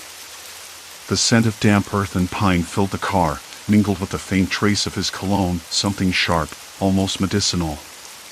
It made my stomach twist. "You don't get to say that," I said, voice cracking. "You don't know me." "Maybe I don't." He looked out the window, eyes reflecting the dim glow of the streetlights. "But I know enough." The exit ramp ended in a narrow two-lane road, one that felt too quiet, too empty for this time of night. We slowed, the tires crunching over gravel as we passed a faded sign, "Welcome to Millbridge." The town felt dead. No streetlights, no passing cars, only the hollow whistle of wind threading through cracked windows and shuttered storefronts. The air was colder here, sharper, like it was cutting through the car's thin insulation. I glanced at him again. He was watching me, waiting. "I could turn around," I said, voice low. "Go back to the highway. Forget this." His eyes locked on mine, steady and unyielding. "You can't. Not anymore." The words echoed in the silence. I wanted to argue, to refuse, but the weight of them pressed down, heavy as a stone in my chest. The car rolled forward, the gravel road winding through the town's empty streets. A dog barked somewhere in the distance, sharp and sudden, then gone. The smell of damp plaster and mold seeped through the cracked window, and I shivered despite the heater humming softly. "What happens now?" I asked. He smiled again, but this time it was different. Sadder. "Now you face it. The truth. The part you thought you buried." I swallowed hard. My hands gripped the wheel so tightly the knuckles whitened. The headlights caught movement ahead, something standing just beyond a broken fence. A figure, blurred and still. I blinked. It vanished. The car slowed to a crawl. My breath caught in my throat. The night felt alive, watching. Waiting. "Who's there?" I whispered, but the only answer was silence. Complete silence. Then he spoke, voice soft but certain. "You're not alone anymore." The words settled over me like a shadow. The road behind us disappeared into darkness. The only way was forward, into whatever waited in Millbridge's silent streets. And I didn't know if I was ready. But I had no choice. The night pressed in close, thick and still, as I sat parked on the cracked shoulder of that forgotten stretch of highway. He was quiet. Not that he'd said much since that last warning, the one that pierced right through me. "You're not alone anymore." The words circled in my mind, a slow, creeping echo. At first, I thought he meant the hitchhiker himself, but now I wasn't so sure. The darkness around us felt alive, watching, waiting. I glanced over, half expecting to find him staring back, but his face was turned toward the window, eyes fixed on the black ribbon of road disappearing into the night. I wanted to ask him who or what was out there, beyond the fence. I wanted to ask him how he knew so much. But the question stuck in my throat. I tried to focus on the road ahead, the faint glow of distant streetlights flickering like dying stars. Then, off to the side, a shadow shifted, something human-shaped, motionless, just beyond the broken fence. My breath hitched. I blinked. It was gone. I forced myself to breathe and reach for the radio, hoping for a voice, a distraction. Static hissed back at me. No stations, no voices.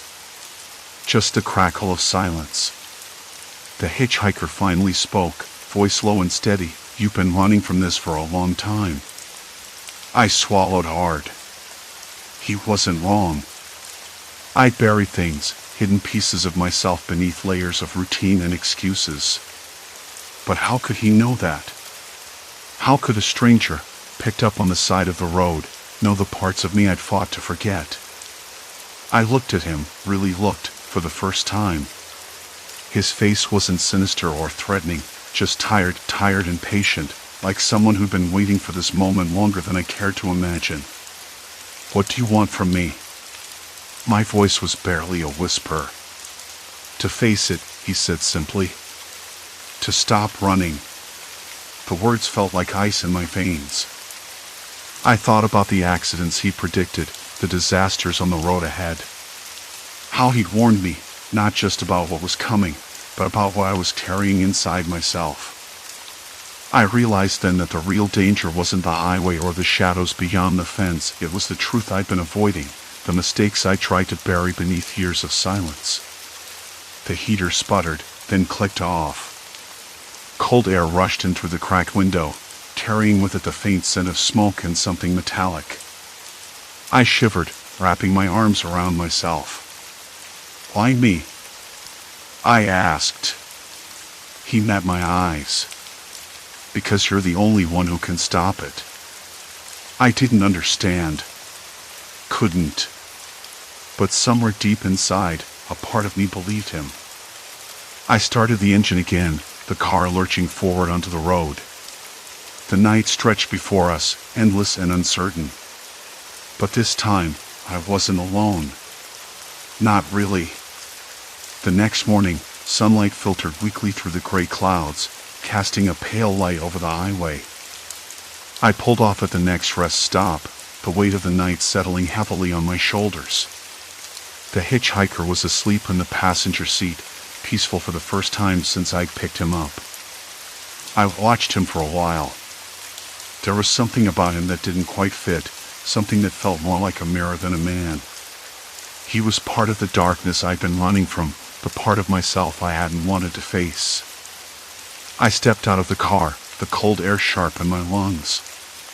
The world felt different now, more fragile, more real. I realized that the road ahead wasn't just a stretch of asphalt and danger. It was a path to something I'd been avoiding, my own past, my own fears. I knew the hitchhiker wouldn't be coming with me much longer. He was a guide, a shadow that had led me to a crossroads. Now, it was up to me to choose which way to go. As I locked the car and started walking toward the small diner across the highway, I glanced back one last time.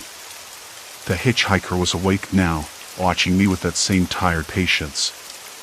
He nodded once, almost imperceptibly, then disappeared into the shadows between the trees. I didn't know where he went or why he'd come into my life. But I knew this: whatever had happened on that road, whatever warnings he'd given, the real journey was just beginning. The diner was warm inside, the smell of fresh coffee and fried eggs wrapping around me like a soft blanket. I sat by the window, watching cars pass by, feeling the hum of life around me. For the first time in a long time, the past didn't feel like a weight. It felt like something I could carry. The hitchhiker's warnings echoed in my mind, not as threats, but as something like guidance. I had no illusions that the road ahead would be easy. But maybe, just maybe, I was ready to face whatever came next.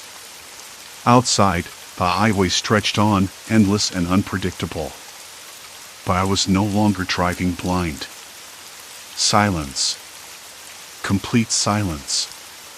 And then, a slow, steady breath. I was still here. And I was still moving forward. The sky shifted hues as dusk settled, casting long shadows over the worn asphalt. Each mile felt less like escape and more like discovery, peeling back layers I hadn't known I carried. Somewhere ahead, a flicker of light promised shelter, or at least a pause, a chance to catch my breath before the next chapter unfolded. The headlights cut through the darkening road, a narrow beam that barely touched the edges of the forest lining both sides. I kept my eyes fixed ahead, but my mind drifted to the figure I'd met just hours before, the woman at the roadside diner with eyes that seemed to hold entire galaxies. She had offered no judgment, only a quiet understanding that felt like an anchor amid the storm inside me. Her name was Mara. She didn't ask about where I was going or why I looked like the weight of the world had settled on my shoulders. Instead, she slid a cup of coffee across the counter and said, "Sometimes, the road doesn't just take you places. It shows you who you really are." I hadn't known what to say, so I just nodded, savoring the warmth of the cup in my hands. Now, as the night deepened around me, those words echoed softly, a gentle reminder that maybe this journey was about more than just distance. Ahead, the flicker of light grew steadier, a small, weathered cabin with smoke curling from its chimney. Maybe it was just another stop, or maybe it was the place where the next part of the story would begin. Either way, I was ready to find out. Story 5, Factory of the Forgotten, Machinery Comes Alive. The night was colder than I expected for early May, a damp chill that seeped through the thin fabric of my jacket like it belonged there. I'd been working a late shift at the diner downtown, and the silence after hours always made my thoughts noisier. The hum of the city faded behind me as I turned onto Maple Street, the one that led to the factory's back entrance. The street lights above flickered unevenly, casting long shadows that pulled like spilled ink. A dog barked somewhere distant, sharp and sudden, then nothing but the faint rustle of leaves stirred by a light breeze. The factory itself was a hulking mess of broken windows and peeling paint. I'd seen it 100 times from the bus or on my way home, but tonight it looked different. Less like a building and more like a beast lying in wait. I tried to shake the feeling off, telling myself the place had been shut down for years. No one had worked here since the late 90s, or so the stories said. Still, I felt a twitch of hesitation when I pushed the gate open. The metal groaned like it was complaining, and the sound echoed off the empty walls. Inside, the air was thick with a smell I couldn't quite place at first, a mix of damp concrete, rust, and something faintly sweet, like rotting fruit left too long in the sun. The floor beneath me was rough and uneven, littered with bits of debris that crunched underfoot. I moved slowly, the beam of my flashlight cutting through darkness that seemed eager to swallow me whole. The silence was almost complete. No wind, no distant traffic, just the faint pulse of my own breathing. I paused near what used to be the loading docks.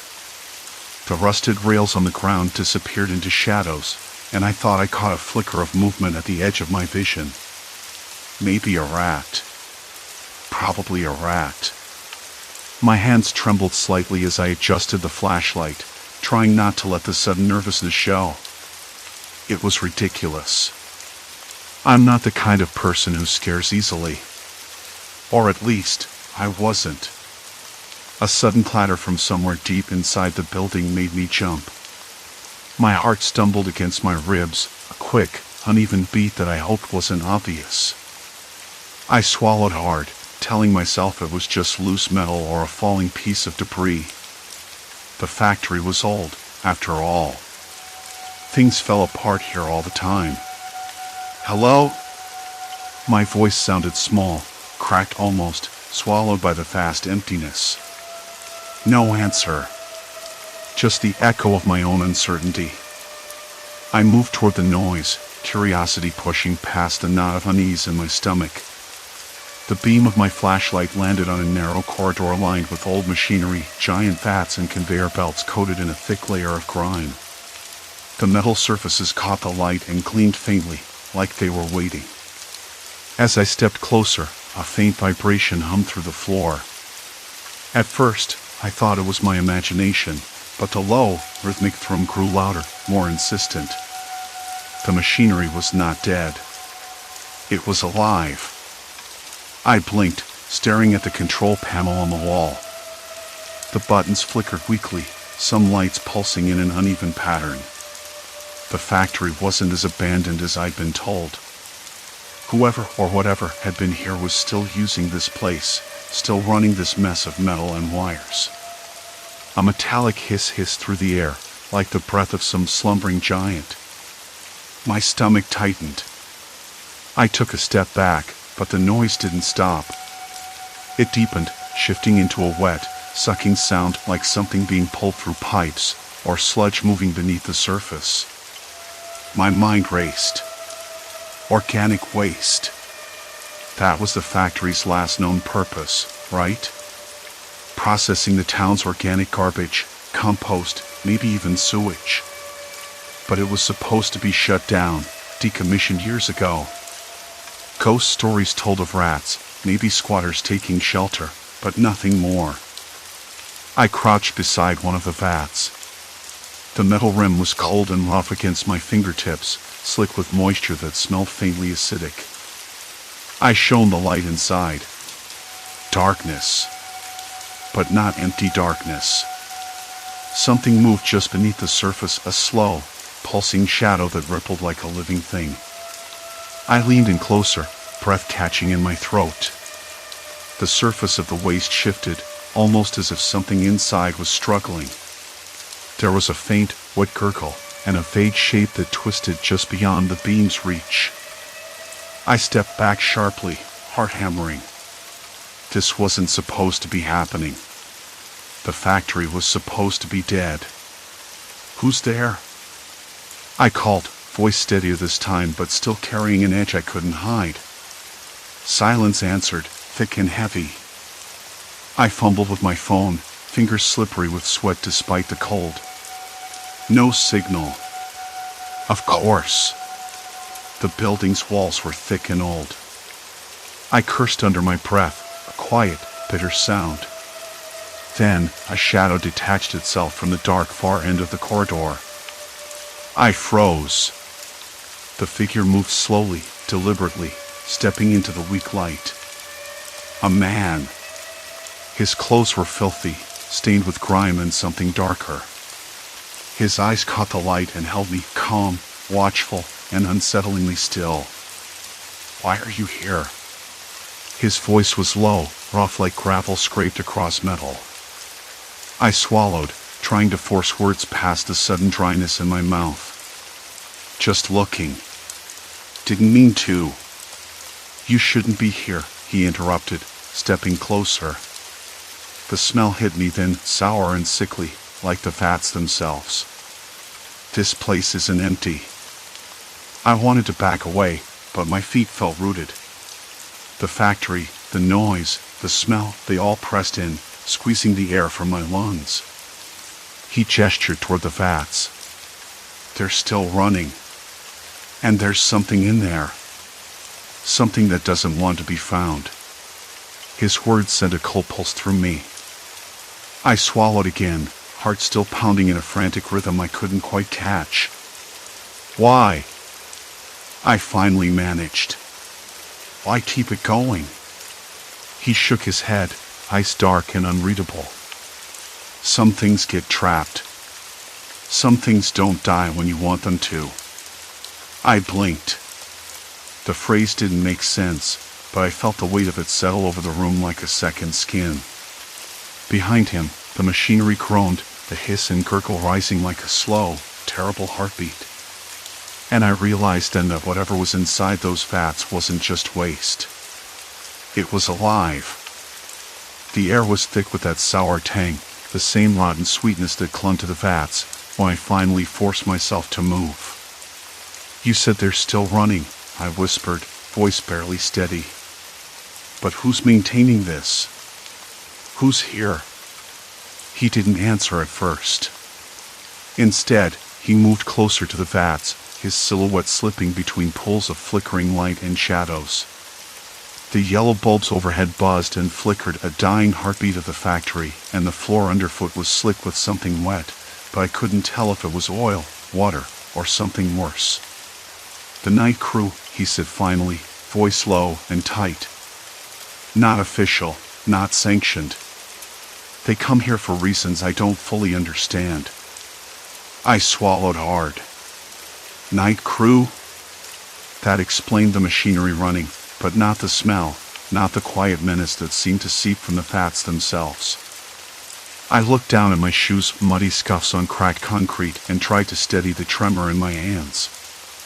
Look, I said, forcing my breath out slow, I don't know what you're involved in, but I need to understand what's inside those tanks. If it's alive, what is it?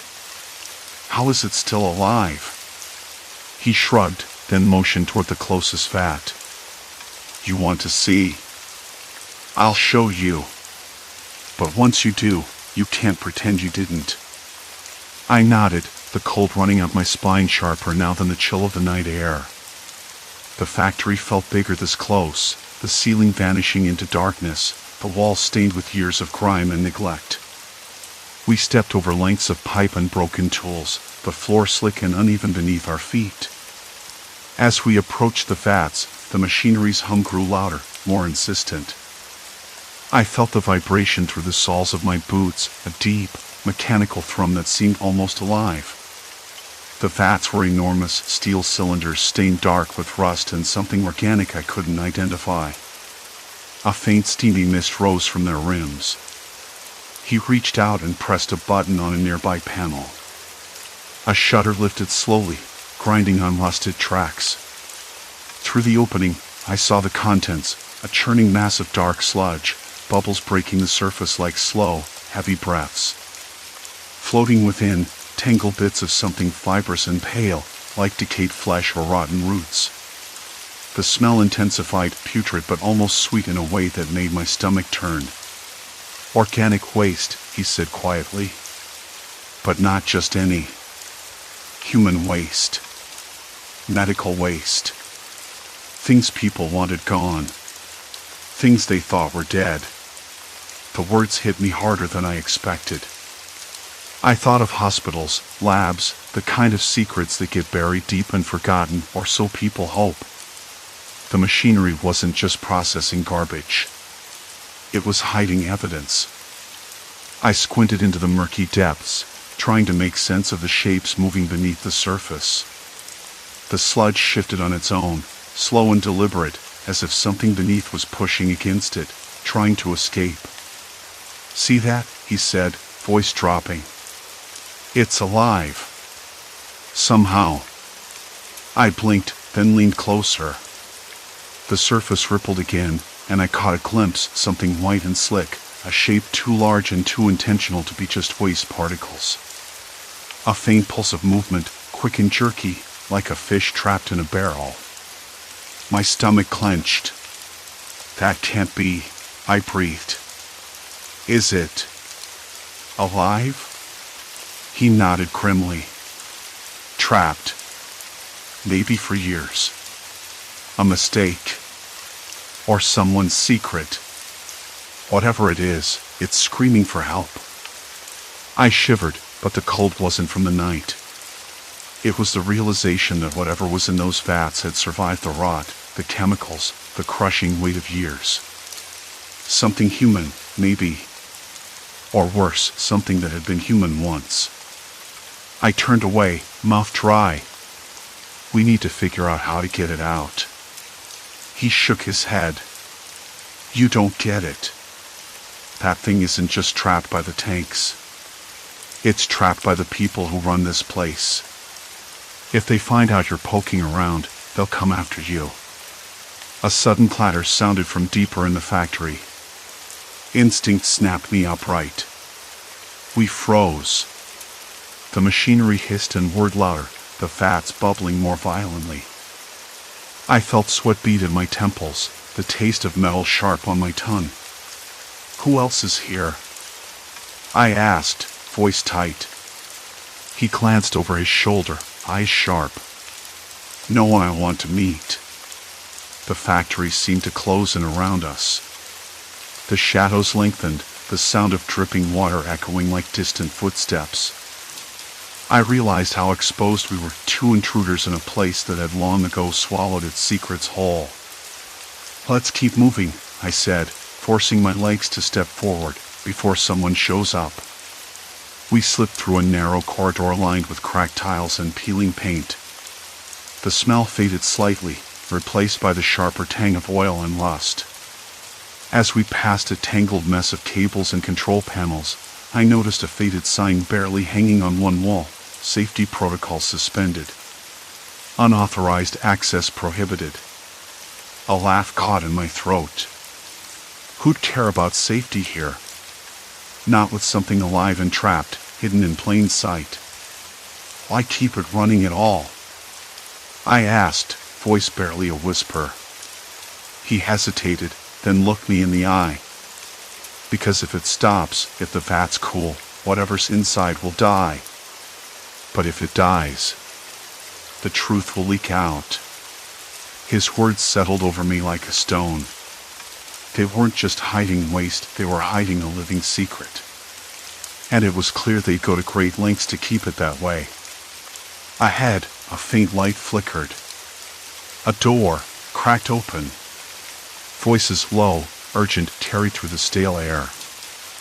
I felt my heart tighten. We weren't alone. We need to listen, I said. Find out who's here.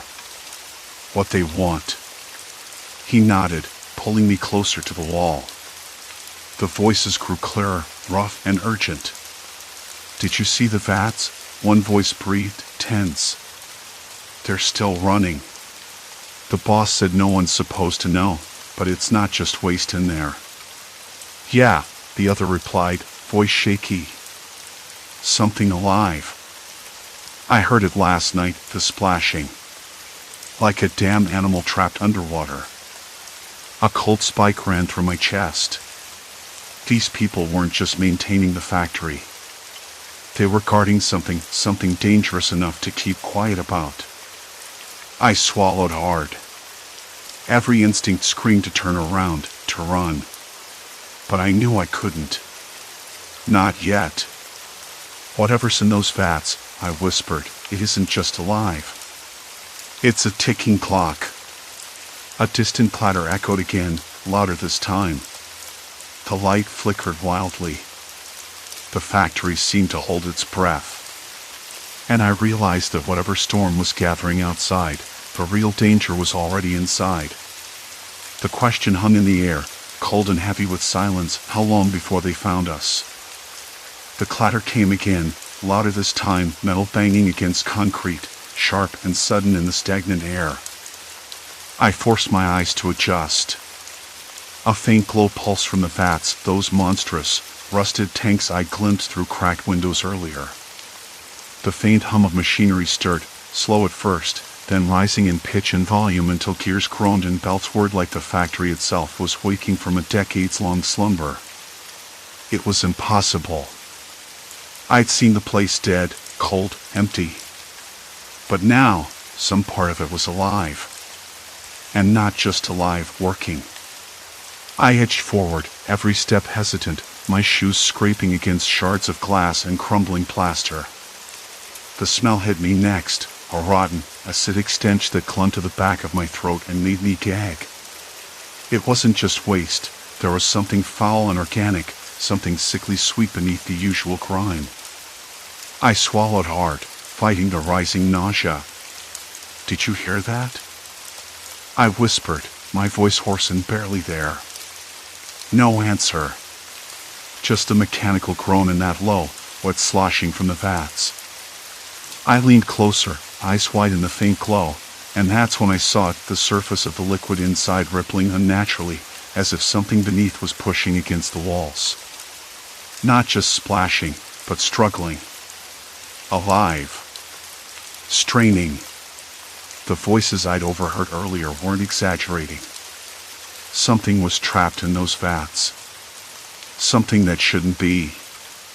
My hands trembled, but I pressed my palm against the cold metal railing separating me from the abyss below.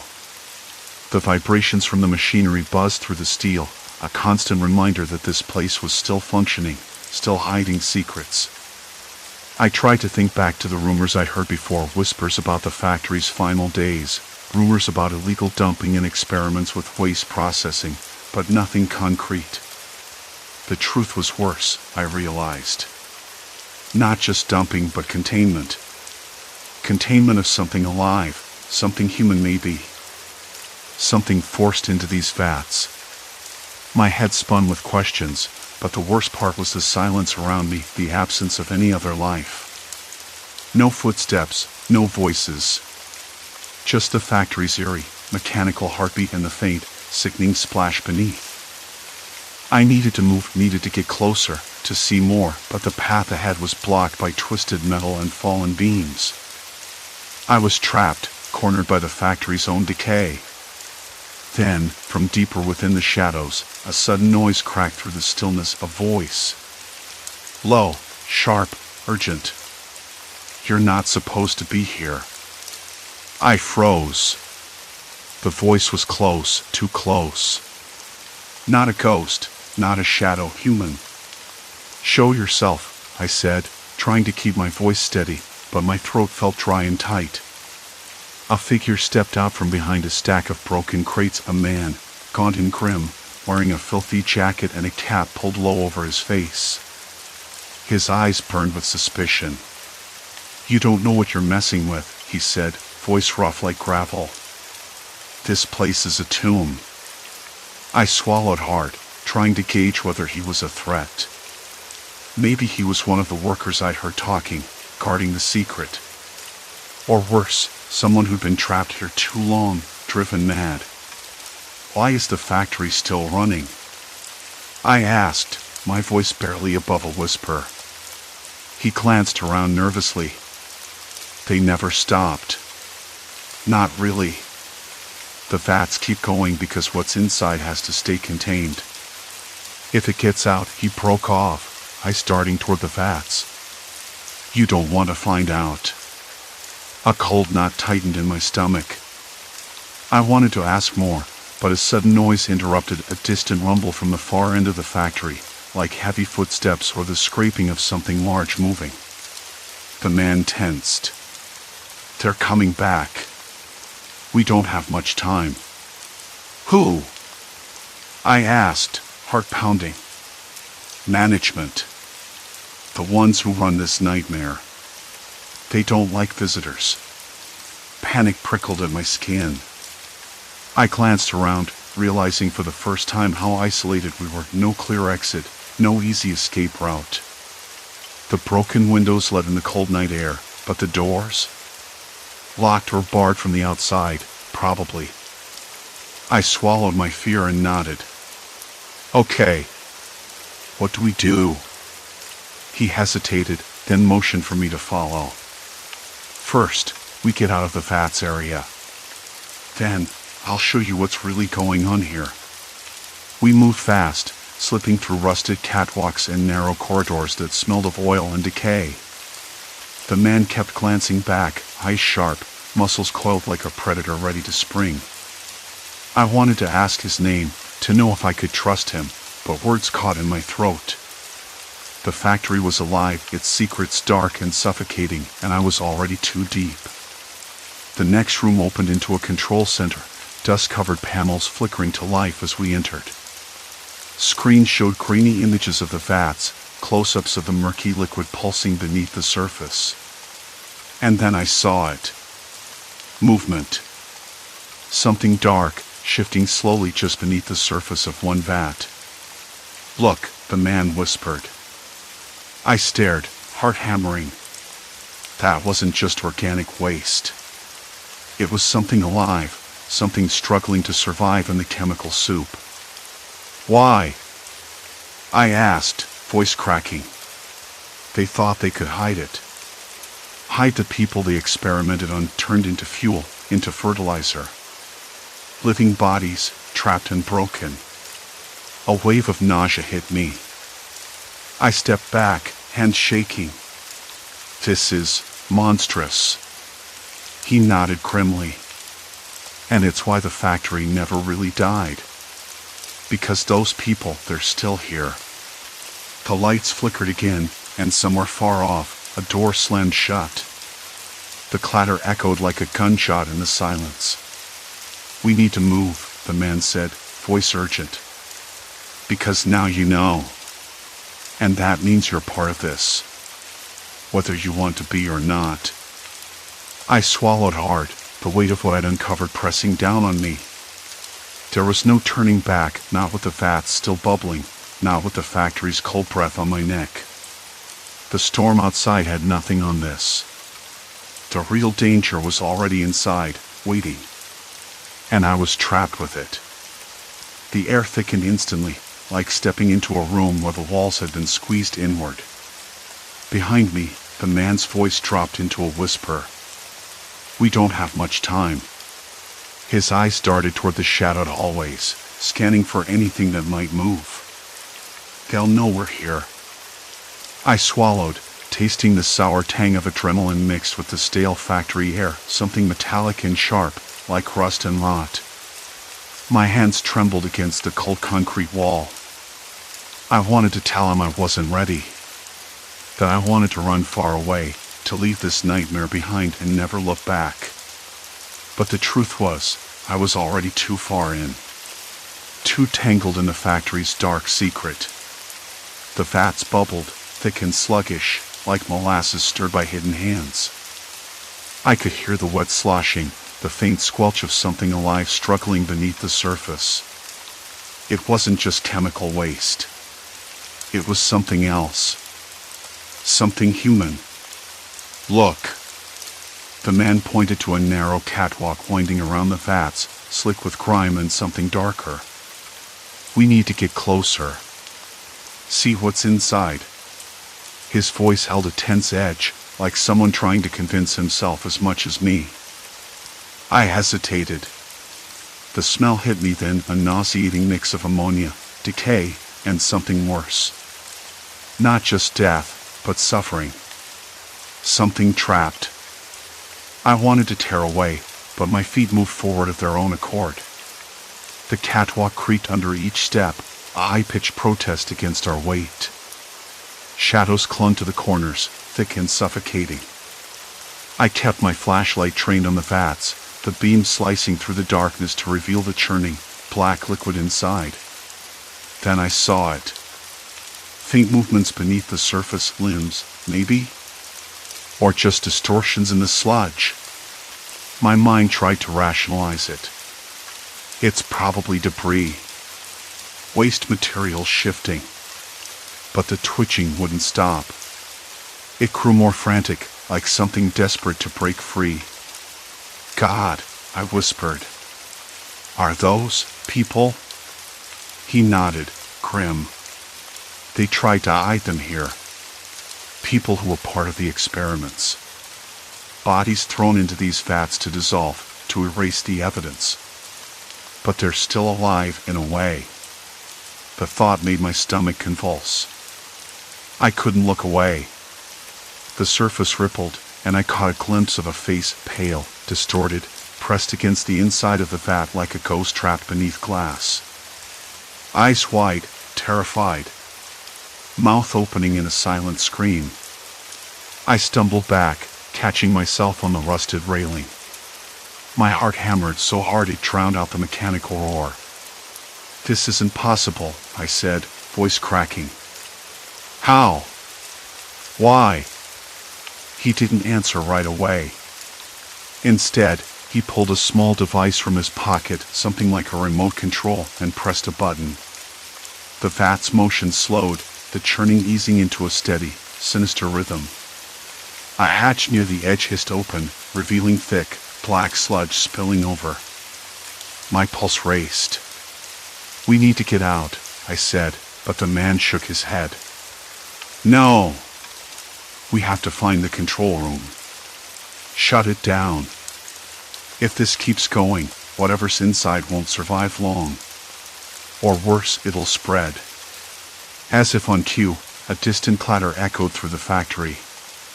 A heavy door somewhere slammed shut, the sound reverberating like a gunshot in the stale air. The lights flickered violently again, plunging us into near darkness for a breathless second before stabilizing. I squinted into the gloom. "Did you hear that?" He nodded, voice low. "They're coming. The security team. Or worse, the people who run this place." A cold sweat broke out along my spine. I thought about the locked doors, the labyrinth of corridors. We were trapped, and whatever lived in those vats wasn't the only danger left in this factory. "Where's the control room?" I asked, trying to steady my shaking hands. "2 floors up, past the old office blocks. But the stairs are unstable. We have to be careful." The thought of climbing through the crumbling interior, with shadows shifting all around us, made my skin crawl. I glanced back at the vats, at the faces still pressed against the black liquid, desperate and broken. I swallowed hard. "Let's go." We moved quickly, footsteps echoing in the cavernous space. The factory seemed alive, groaning and creaking under its own weight. Pipes rattled overhead, dripping cold condensation onto the floor. Every sound was amplified, every shadow a possible threat. Halfway up the stairs, a sudden noise froze me in place, a faint scraping, like nails dragged across metal. I held my breath. The man stopped too, eyes scanning the swirling darkness below. "It's just the building settling," he said, but I could hear the tremor in his voice. "No," I whispered. "Something else." The scraping got louder, more deliberate. Something was moving down there. Something or someone. I glanced at him, searching for reassurance. Instead, I found the same raw fear mirrored in his eyes. "We're not alone," he said quietly. "They're here." The factory's dark secrets weren't just trapped in those vats. They were haunting us. A sudden gust swept through a broken window, carrying the stench of rain and rot. The flickering lights cast long, grotesque shadows across the walls. I felt the weight of unseen eyes tracking our every step. "Keep moving," he urged, voice barely audible. But my legs felt like lead. I couldn't shake the image of those faces beneath the sludge, their silent screams etched into my mind. Suddenly, from the darkness below, a voice hissed, a harsh whisper, barely audible but unmistakable. "Why are you here?" The blood drained from my face. I froze, every nerve screaming. The man's hand tightened on my arm. "Stay calm," he said. "Who's there?" I called out, voice trembling. Silence. Then footsteps. Slow, deliberate. Approaching. The factory wasn't just a place of death and decay. It was a cage. And now, the inmates were awake. I swallowed the lump in my throat, heart pounding so loud it echoed in my ears. No tool. No escape routes. Just the cold, unforgiving darkness and whatever waited for us in the shadows. "Come on," the man whispered. This way. We slipped through a narrow doorway, the stale air pressing in, thick with the scent of chemicals and desperation. The control room was close. It had to be. But as we rounded the corner, the lights flickered one last time and then went out completely. Silence. Complete silence. And then, a cold hand gripped my wrist from the darkness. The cold hand on my wrist tightened for a heartbeat, then loosened as if reconsidering. Easy, the man whispered. His voice was low, steady, the kind of calm that felt like a lifeline. It's just me. His fingers brushed mine, confirming we were both still there, still breathing. I blinked. The darkness felt less like a void and more like a dense, living thing watching, waiting. We moved cautiously toward where the control room should be. The air grew colder, sharp enough to sting my lungs with every inhale. The smell was worse here, a sickly sweet stench that churned my stomach. I swallowed hard, trying not to imagine what must still be churning in those vats below. The man's hand found the wall, rough concrete beneath his fingertips, guiding us. I could hear his breath, steady and controlled, even when mine was ragged. They're still here, he said, voice barely above a whisper. Some of them. The ones who never left. I wanted to ask what he meant, but the words died in my throat. Instead, I focused on the faint hum that began to throb beneath the silence, a mechanical heartbeat. The factory was waking up again, its monstrous machinery stirring. Ahead, a pale glow flickered through a cracked door. We edged closer, senses straining.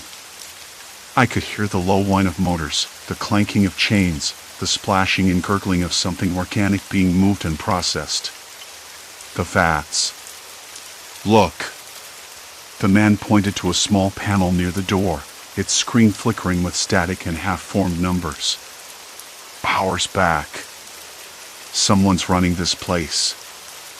I pressed my palm against the door's cold metal surface. It vibrated slightly, alive with motion. The faintest sound of something moving inside, wet, desperate, and faintly human. Who would still be here? I asked, voice cracking. Why? He shook his head, eyes dark. I don't know. But we're not alone. The door creaked open a fraction, and the light spilled into the hallway, stark and unforgiving. Inside, vats lined the room, their surfaces slick with grime, pipes humming as they pumped. Inside one of the vats, I caught a glimpse of something writhing beneath the surface. Pale limbs, twisted and twitching. The outline of a face, blurred by the murky liquid. Eyes wide open, staring. I swallowed bile. The machinery wasn't just processing waste. It was processing people. Or what was left of them. God, I breathed. They're alive. No, the man's voice was sharp, cracked with disbelief. They're trapped. We stepped inside, the floor slick beneath our feet. The vats hissed and gurgled, their contents shifting with unnatural sluggishness. The sickly sweet stench was overpowering now, thick and clinging to my skin. This isn't some ghost story, I said, voice trembling. It's real. It's them.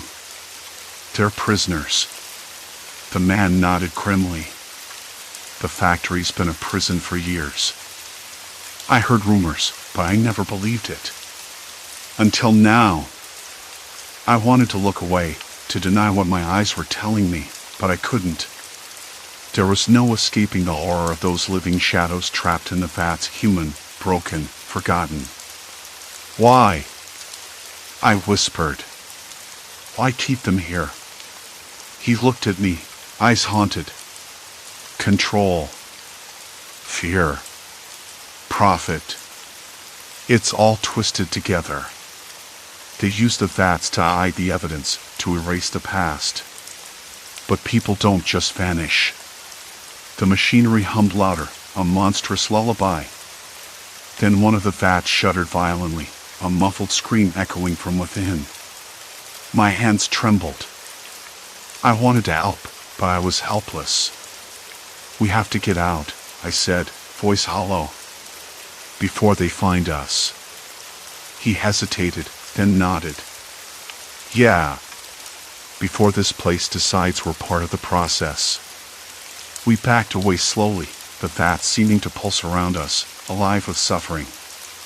The factory wasn't just a place of death, it was a living nightmare, an oubliette where the lost were condemned to drown in silence. Outside, the night air hit us like a shock. Cold, fresh, and impossibly real. I leaned against the brick wall, heart still hammering, eyes fixed on the factory's dark silhouette. The man was silent beside me, his breath steady but heavy. "Will anyone believe us?" I asked after a long pause. He looked at me, tired but resolute. "We'll make sure they do." The next day, the world seemed impossibly bright. The sun filtered through the dusty windows of my apartment, but its warmth felt distant, almost mocking. I kept replaying the factory's horrors in my mind, the vats, the trapped souls, the mechanical heartbeat that refused to die.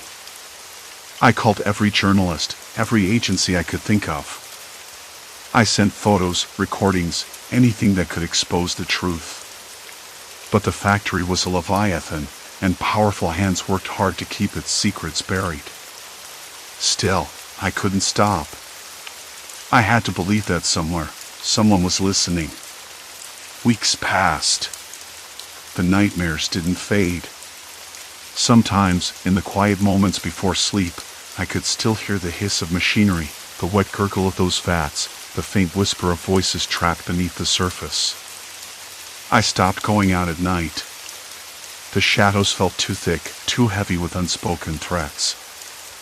I found myself checking every lock, every window, even though the danger wasn't from outside, it was inside me now. But something else had changed, too. A quiet resolve, a refusal to forget. I wasn't the same person who had stepped into that factory.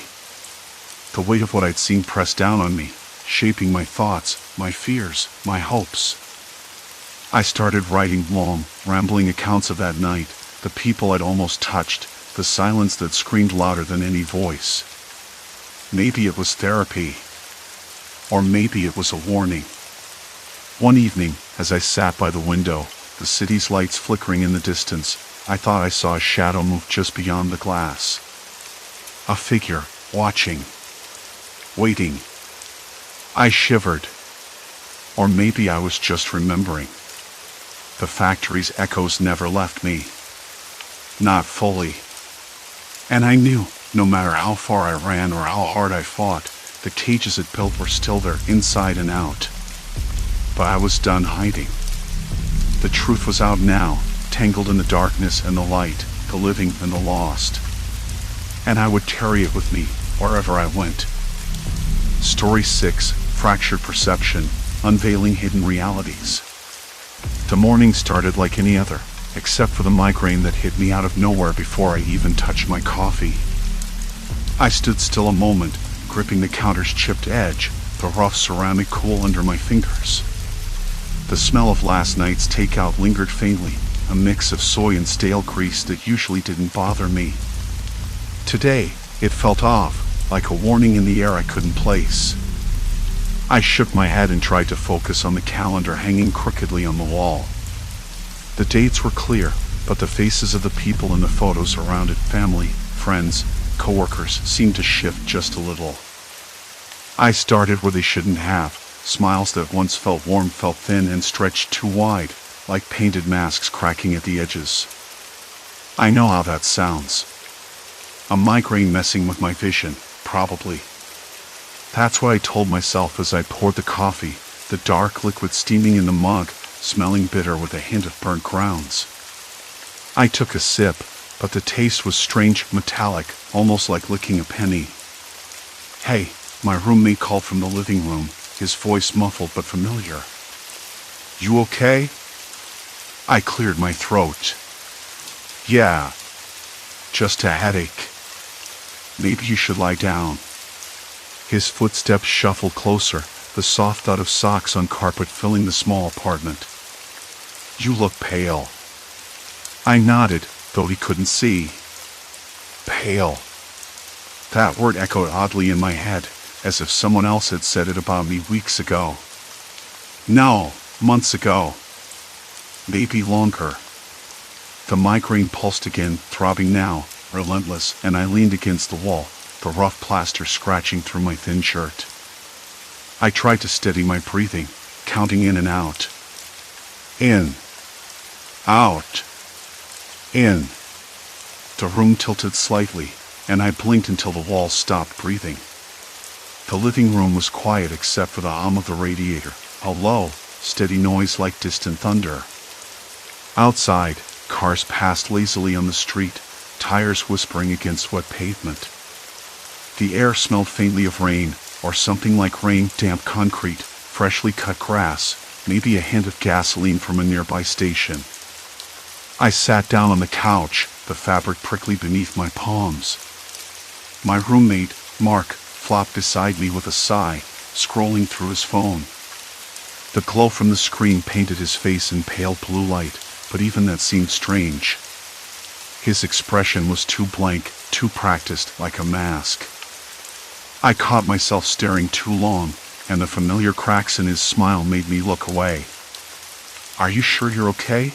he asked again, voice softer now. "Yeah," I said. "Just tired." But tired didn't feel right. Something was wrong.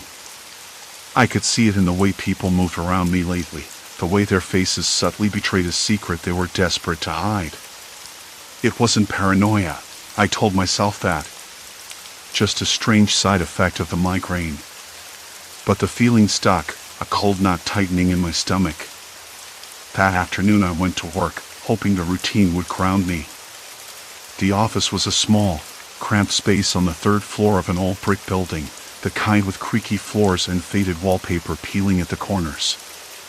The smell of stale coffee and printer ink was thick in the air, and the fluorescent lights buzzed quietly overhead. I settled in my desk, fingers tapping nervously on the keyboard as I tried to focus on reports and emails. But the faces of my coworkers kept shifting.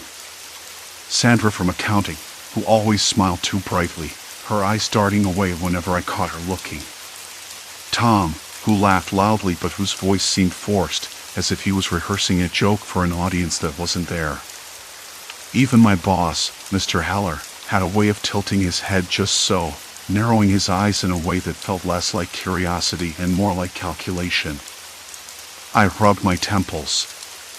The migraine had faded but left a residue of unease. I was hyper-aware of every glance, every half-smile that didn't quite reach the eyes. It was like I was seeing a layer beneath the surface, a hidden web of tension and distrust that everyone else ignored or pretended wasn't there. At lunch, I sat alone in the park across the street, the damp grass clinging to my jeans. The air smelled fresh, the faint tang of earth and moss mixing with the distant scent of grilled food from nearby vendors.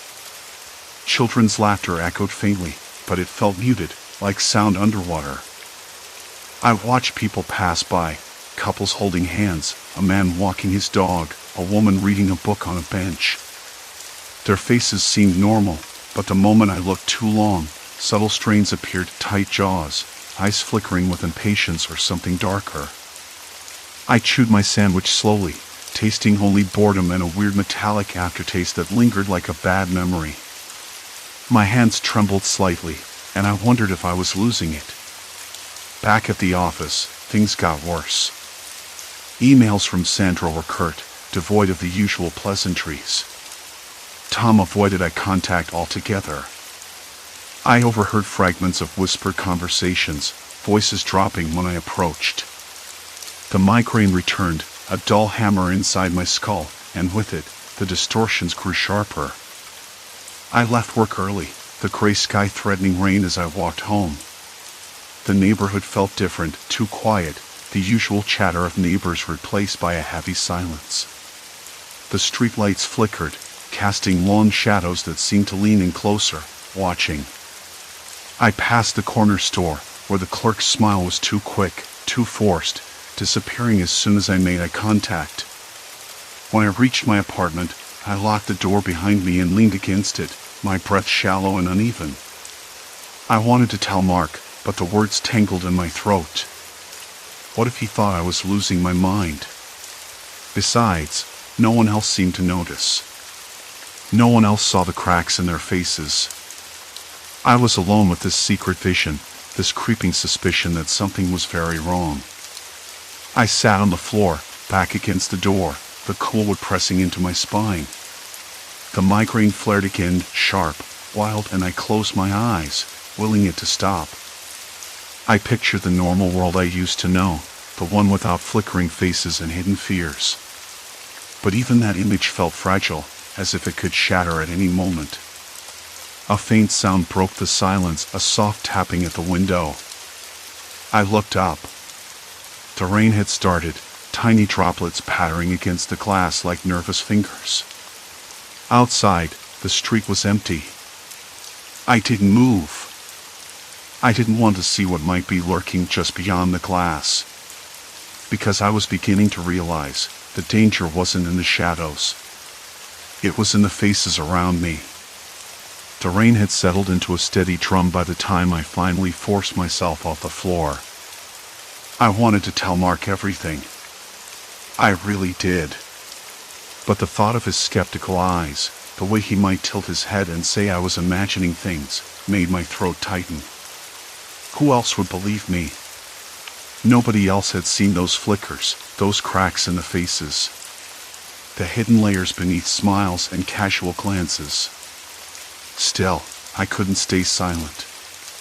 Not this time. I slid down from the window, my fingers tracing the rim of the chipped windowsill.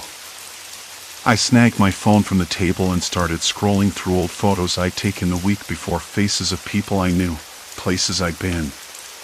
At first, everything looked normal. But as I stared longer, the edges began to warp. Eyes that should have been bright looked dull, almost glassy. Mouths caught mid-smile seemed to twist into something else entirely, something forced. Was it just fatigue? Maybe dehydration or the migraine messing with my brain. I shook my head, trying to push the doubt away. I needed proof. Something concrete. I knew where to start. The office. Mark was still there, probably working late. If anyone could help me make sense of this, it was him. Or so I hoped.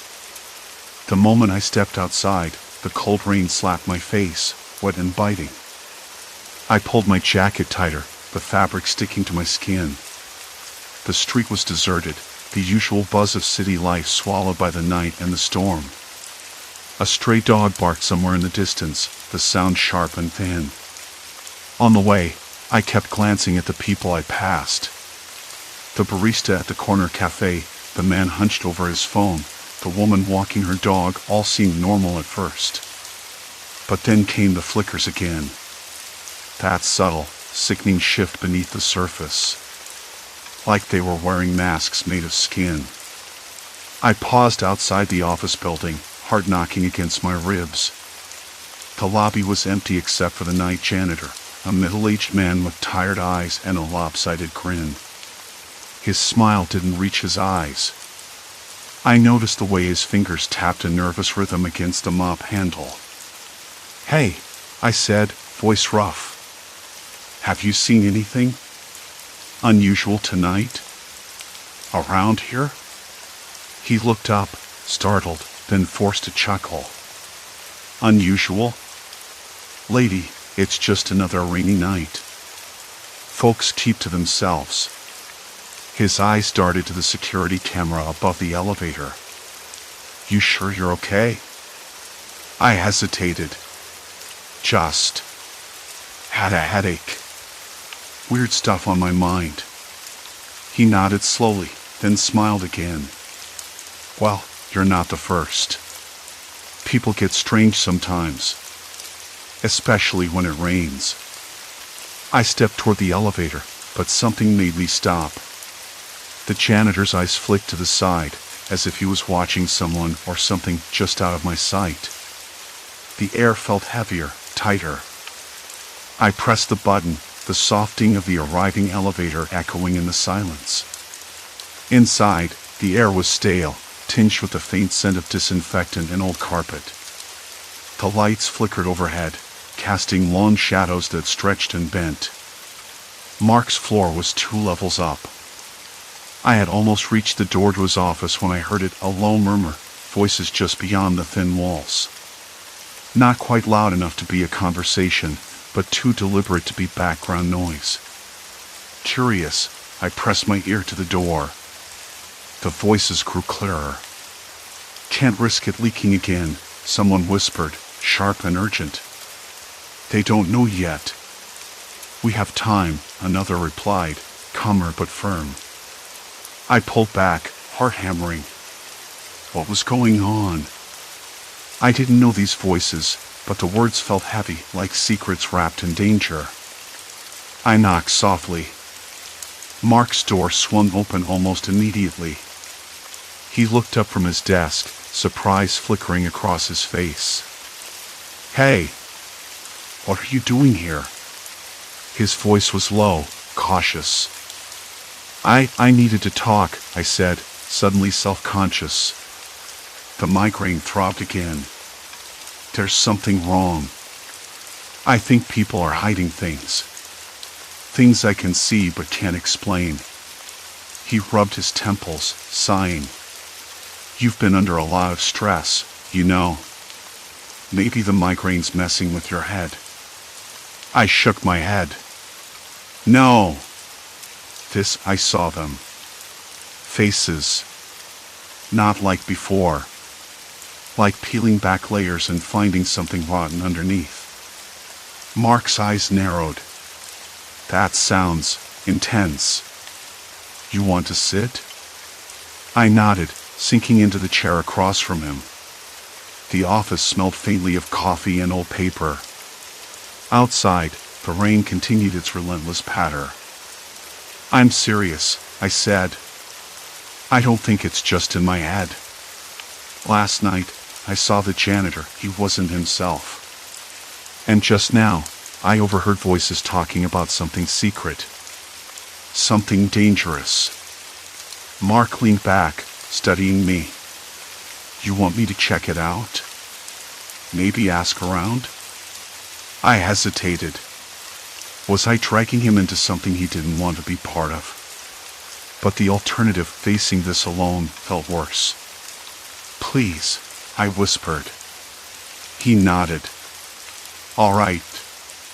Tomorrow, I'll see what I can find out.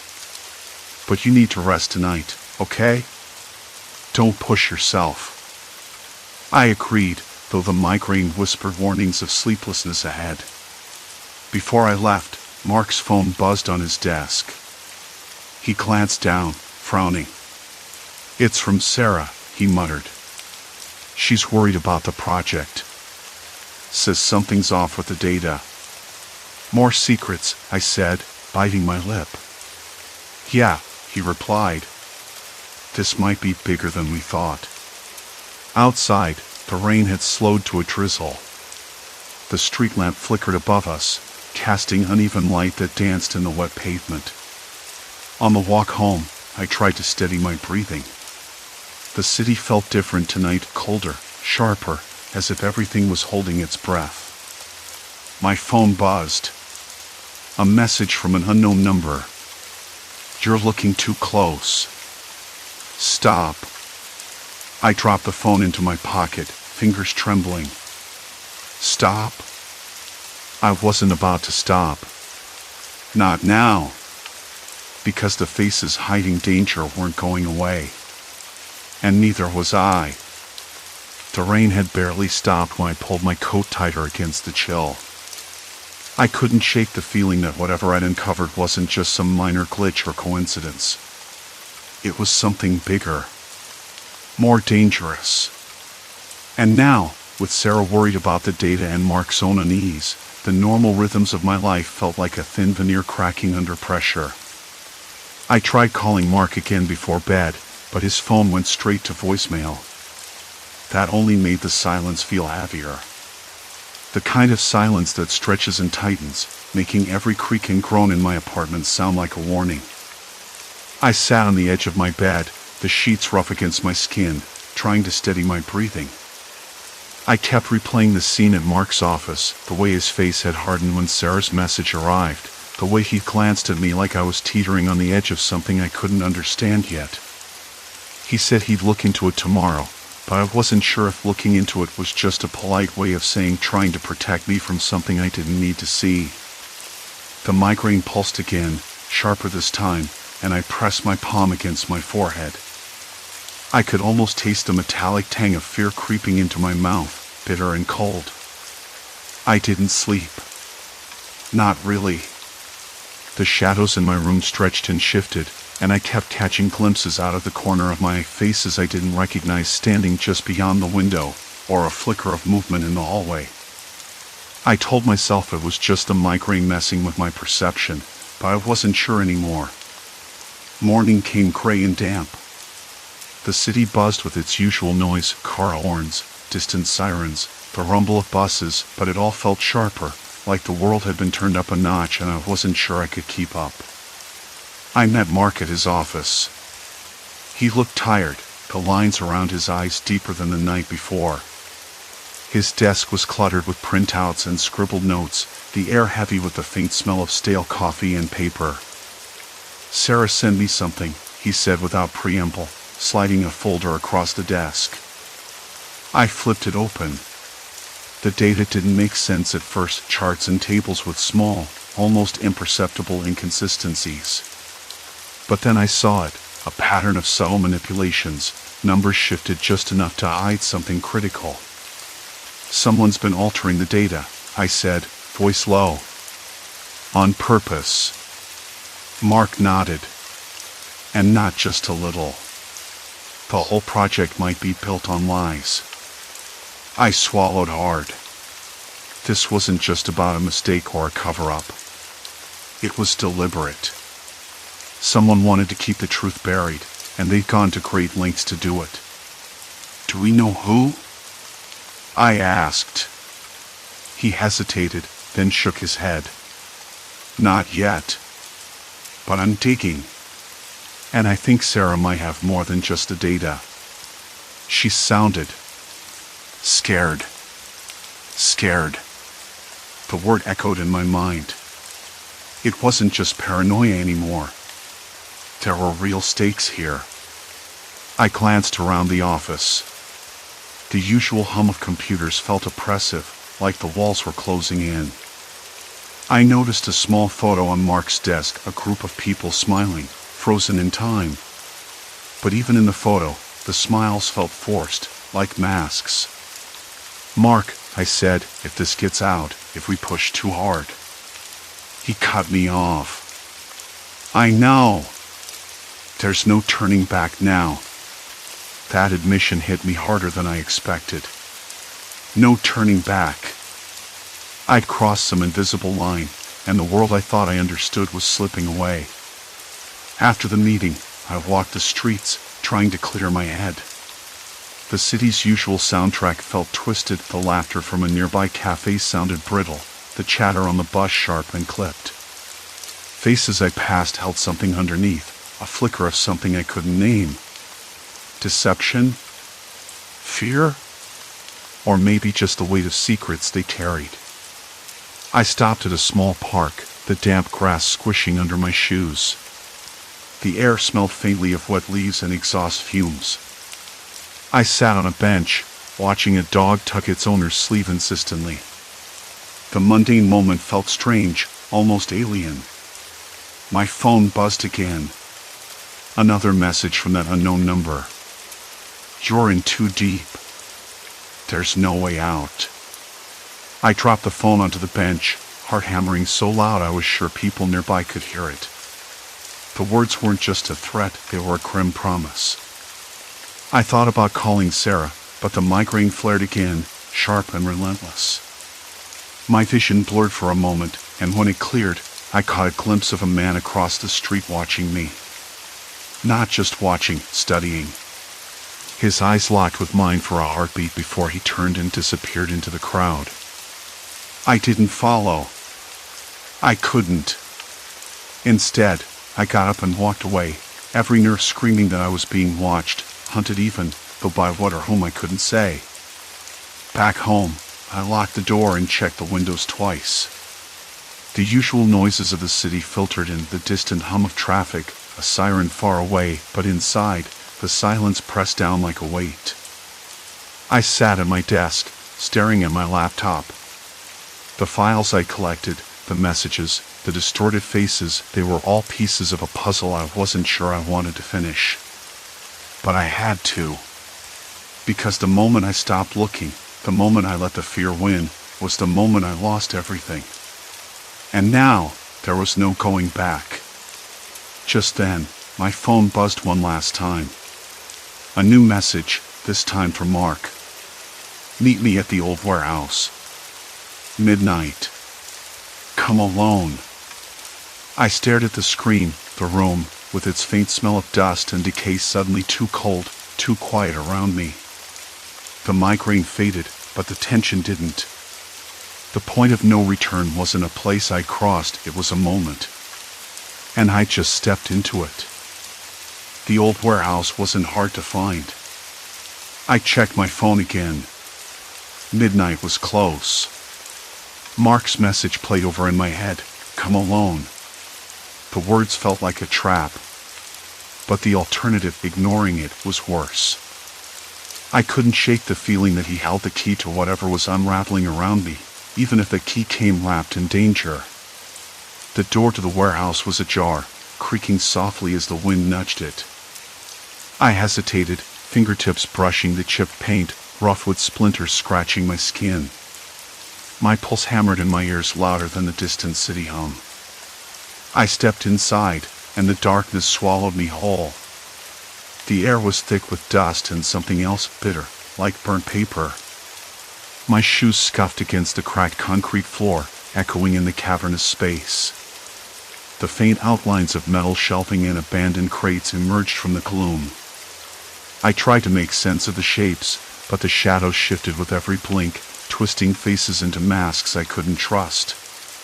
And then I heard it, a voice. Low, cautious, familiar. Over here.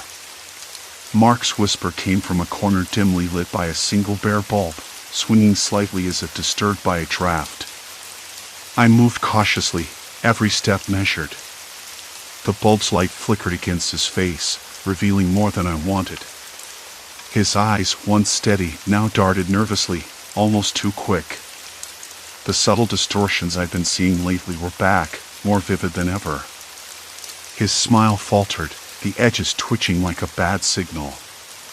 Mark, I said, voice brittle. What's going on? Why here? Why now? He ran a hand through his hair, voice dropping even lower. I can't say much. Not here. They're watching. Who? The word came out sharper than I intended. My hands trembled, fingers curling into fists at my sides. He shook his head.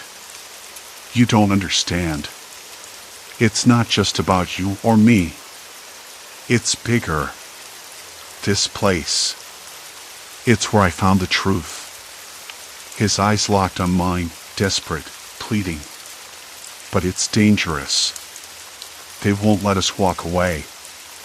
The room seemed to close in, the air, cold and heavy with silence growing colder. The buzz of the light intensified, a high-pitched whine that made my teeth ache. I swallowed again, the metallic taste returning, stronger. Tell me everything, I said, but even as the words left my mouth, I wondered if I was ready. If I ever would be. Mark hesitated, glancing over his shoulder toward the shadows. Not here. Follow me. I followed, stepping deeper into the warehouse where the darkness almost felt solid. He led me to a narrow stairwell descending into the basement. The walls were rough, the plaster crumbling under years of neglect. Each step creaked beneath my weight, a slow, deliberate rhythm matching the pounding in my chest. At the bottom, the air was colder still, damp and heavy with the smell of mildew and forgotten things. The faint glow of a laptop screen flickered in the corner, illuminating folders sprawled across a battered table. Papers, photographs, and notes tangled together in a chaotic mess. Mark gestured toward the screen. This is what I've been piecing together. Names, places, connections. People you thought you knew. His voice cracked. They're not who they seem. I leaned in, squinting at the screen. Faces stared back at me, some familiar, others strange, but all with that same eerie distortion. The edges of their expressions blurred, smiles that didn't reach their eyes that seemed to flicker with something else, fear, guilt, deception. Why didn't you tell me this before? I asked, the weight of betrayal settling over me like a stone. I thought I could protect you, he whispered. But they're watching. Listening. They know we're onto them. A sudden noise, soft footsteps above us, made us both freeze. The warehouse creaked again, the sound closer now. My breath hitched, every nerve screaming. Someone's here, I said, voice barely audible. Mark grabbed a flashlight from the table, clicking it on. The beam swept over the basement walls, revealing old pipes, cobwebs, and the faint outline of a door. We moved toward it, senses sharp. The footsteps grew louder, deliberate, echoing in the empty space above. I felt my skin prickle, the familiar migraine pulse returning, dull but insistent. The distortions from earlier returned with a vengeance, faces in the shadows, eyes that watched without blinking. I blinked hard, trying to clear my vision, but the room seemed to twist around us. The door creaked open above, a shadow falling down the stairwell. My heart leapt, but this time, I recognized the shape. Lisa? The name slipped out before I could stop it. The figure paused, then stepped into the dim light. Her smile was too wide, too forced. Those eyes, were different. Hollow, cold. You shouldn't be here, she said softly, voice like silk stretched tight over steel. I swallowed, mouth dry. Why are you following me? What do you want? She tilted her head, eyes glinting with something unreadable. I'm just worried about you. You don't know what you're getting into. Mark stepped forward, voice steady but low. We're not afraid of you. Lisa laughed, a sound that didn't reach her eyes. You should be. The air thickened, tension snapping tight between us like a wire about to fray. I could taste the sharp tang of fear mingling with the cold dampness. The migraine throbbed stronger now, each pulse a hammer blow to my skull. I wanted to run, to scream, but my feet were rooted. Why, Lisa? I asked, voice barely a whisper. Why all the lies? She took a slow step closer, that smile never faltering. Because sometimes the truth is too dangerous. And some secrets, they're better left buried. A sudden noise from behind us, a metallic clang, made us all turn. The basement door slammed shut, plunging us into near darkness. The flashlight flickered, then died with a sputter. Silence. Complete silence. I could hear my own ragged breath, the pounding of my heart like a drum in my ears. The shadows closed in. Lisa's presence was a cold weight pressing down on my chest. And then, the unmistakable sound of footsteps, this time coming from below us. We weren't alone. Not anymore. I swallowed hard, the taste of iron sharp on my tongue. I wanted to believe I could handle this. I had to. Because if I didn't, I was already lost. I woke to the dull scrape of rain against the window, the gray light filtering through the thin curtain just enough to blur the edges of the room. The migraine was gone. Or at least, It felt like it had loosened its grip, retreating into the corners of my mind where it could throb quietly without seizing control. I sat up slowly, the mattress creaking beneath me, and blinked against the pale daylight. No distortions. No flickers in the faces I saw reflected in the mirror across the room. Maybe it was over. The silence in the apartment was different from before. I noticed it immediately, the absence of the low hum that had always been there, like an undercurrent beneath the noise of the city, the faint buzz of fluorescent lights, the distant murmur of traffic. Here, now, it was just the rain and the occasional sharp tap of a branch against the glass. I reached out and brushed my hand over the cracked plaster of the wall beside my bed, rough and cold. The texture grounded me in a way I hadn't felt in weeks. I dressed slowly, choosing a sweater that smelled faintly of lavender, a leftover from a care package my sister sent. She called me yesterday, the first real conversation since I started pulling away from everyone, but I kept it brief. I didn't want to admit I was unraveling, not yet. There were too many questions I couldn't answer without sounding mad. Downstairs, the lobby was empty except for the night janitor, who gave me a nod that felt genuine and unforced. No hidden layers there. I didn't want to talk anyway. The elevator ride was quiet, the air stale with a faint scent of bleach and damp carpet. Outside, the rain had slowed to a drizzle. The street smelled of wet asphalt and old leaves, the kind of smell that carries the weight of slow decay but also a strange freshness, like something that's been washed clean but remains fragile.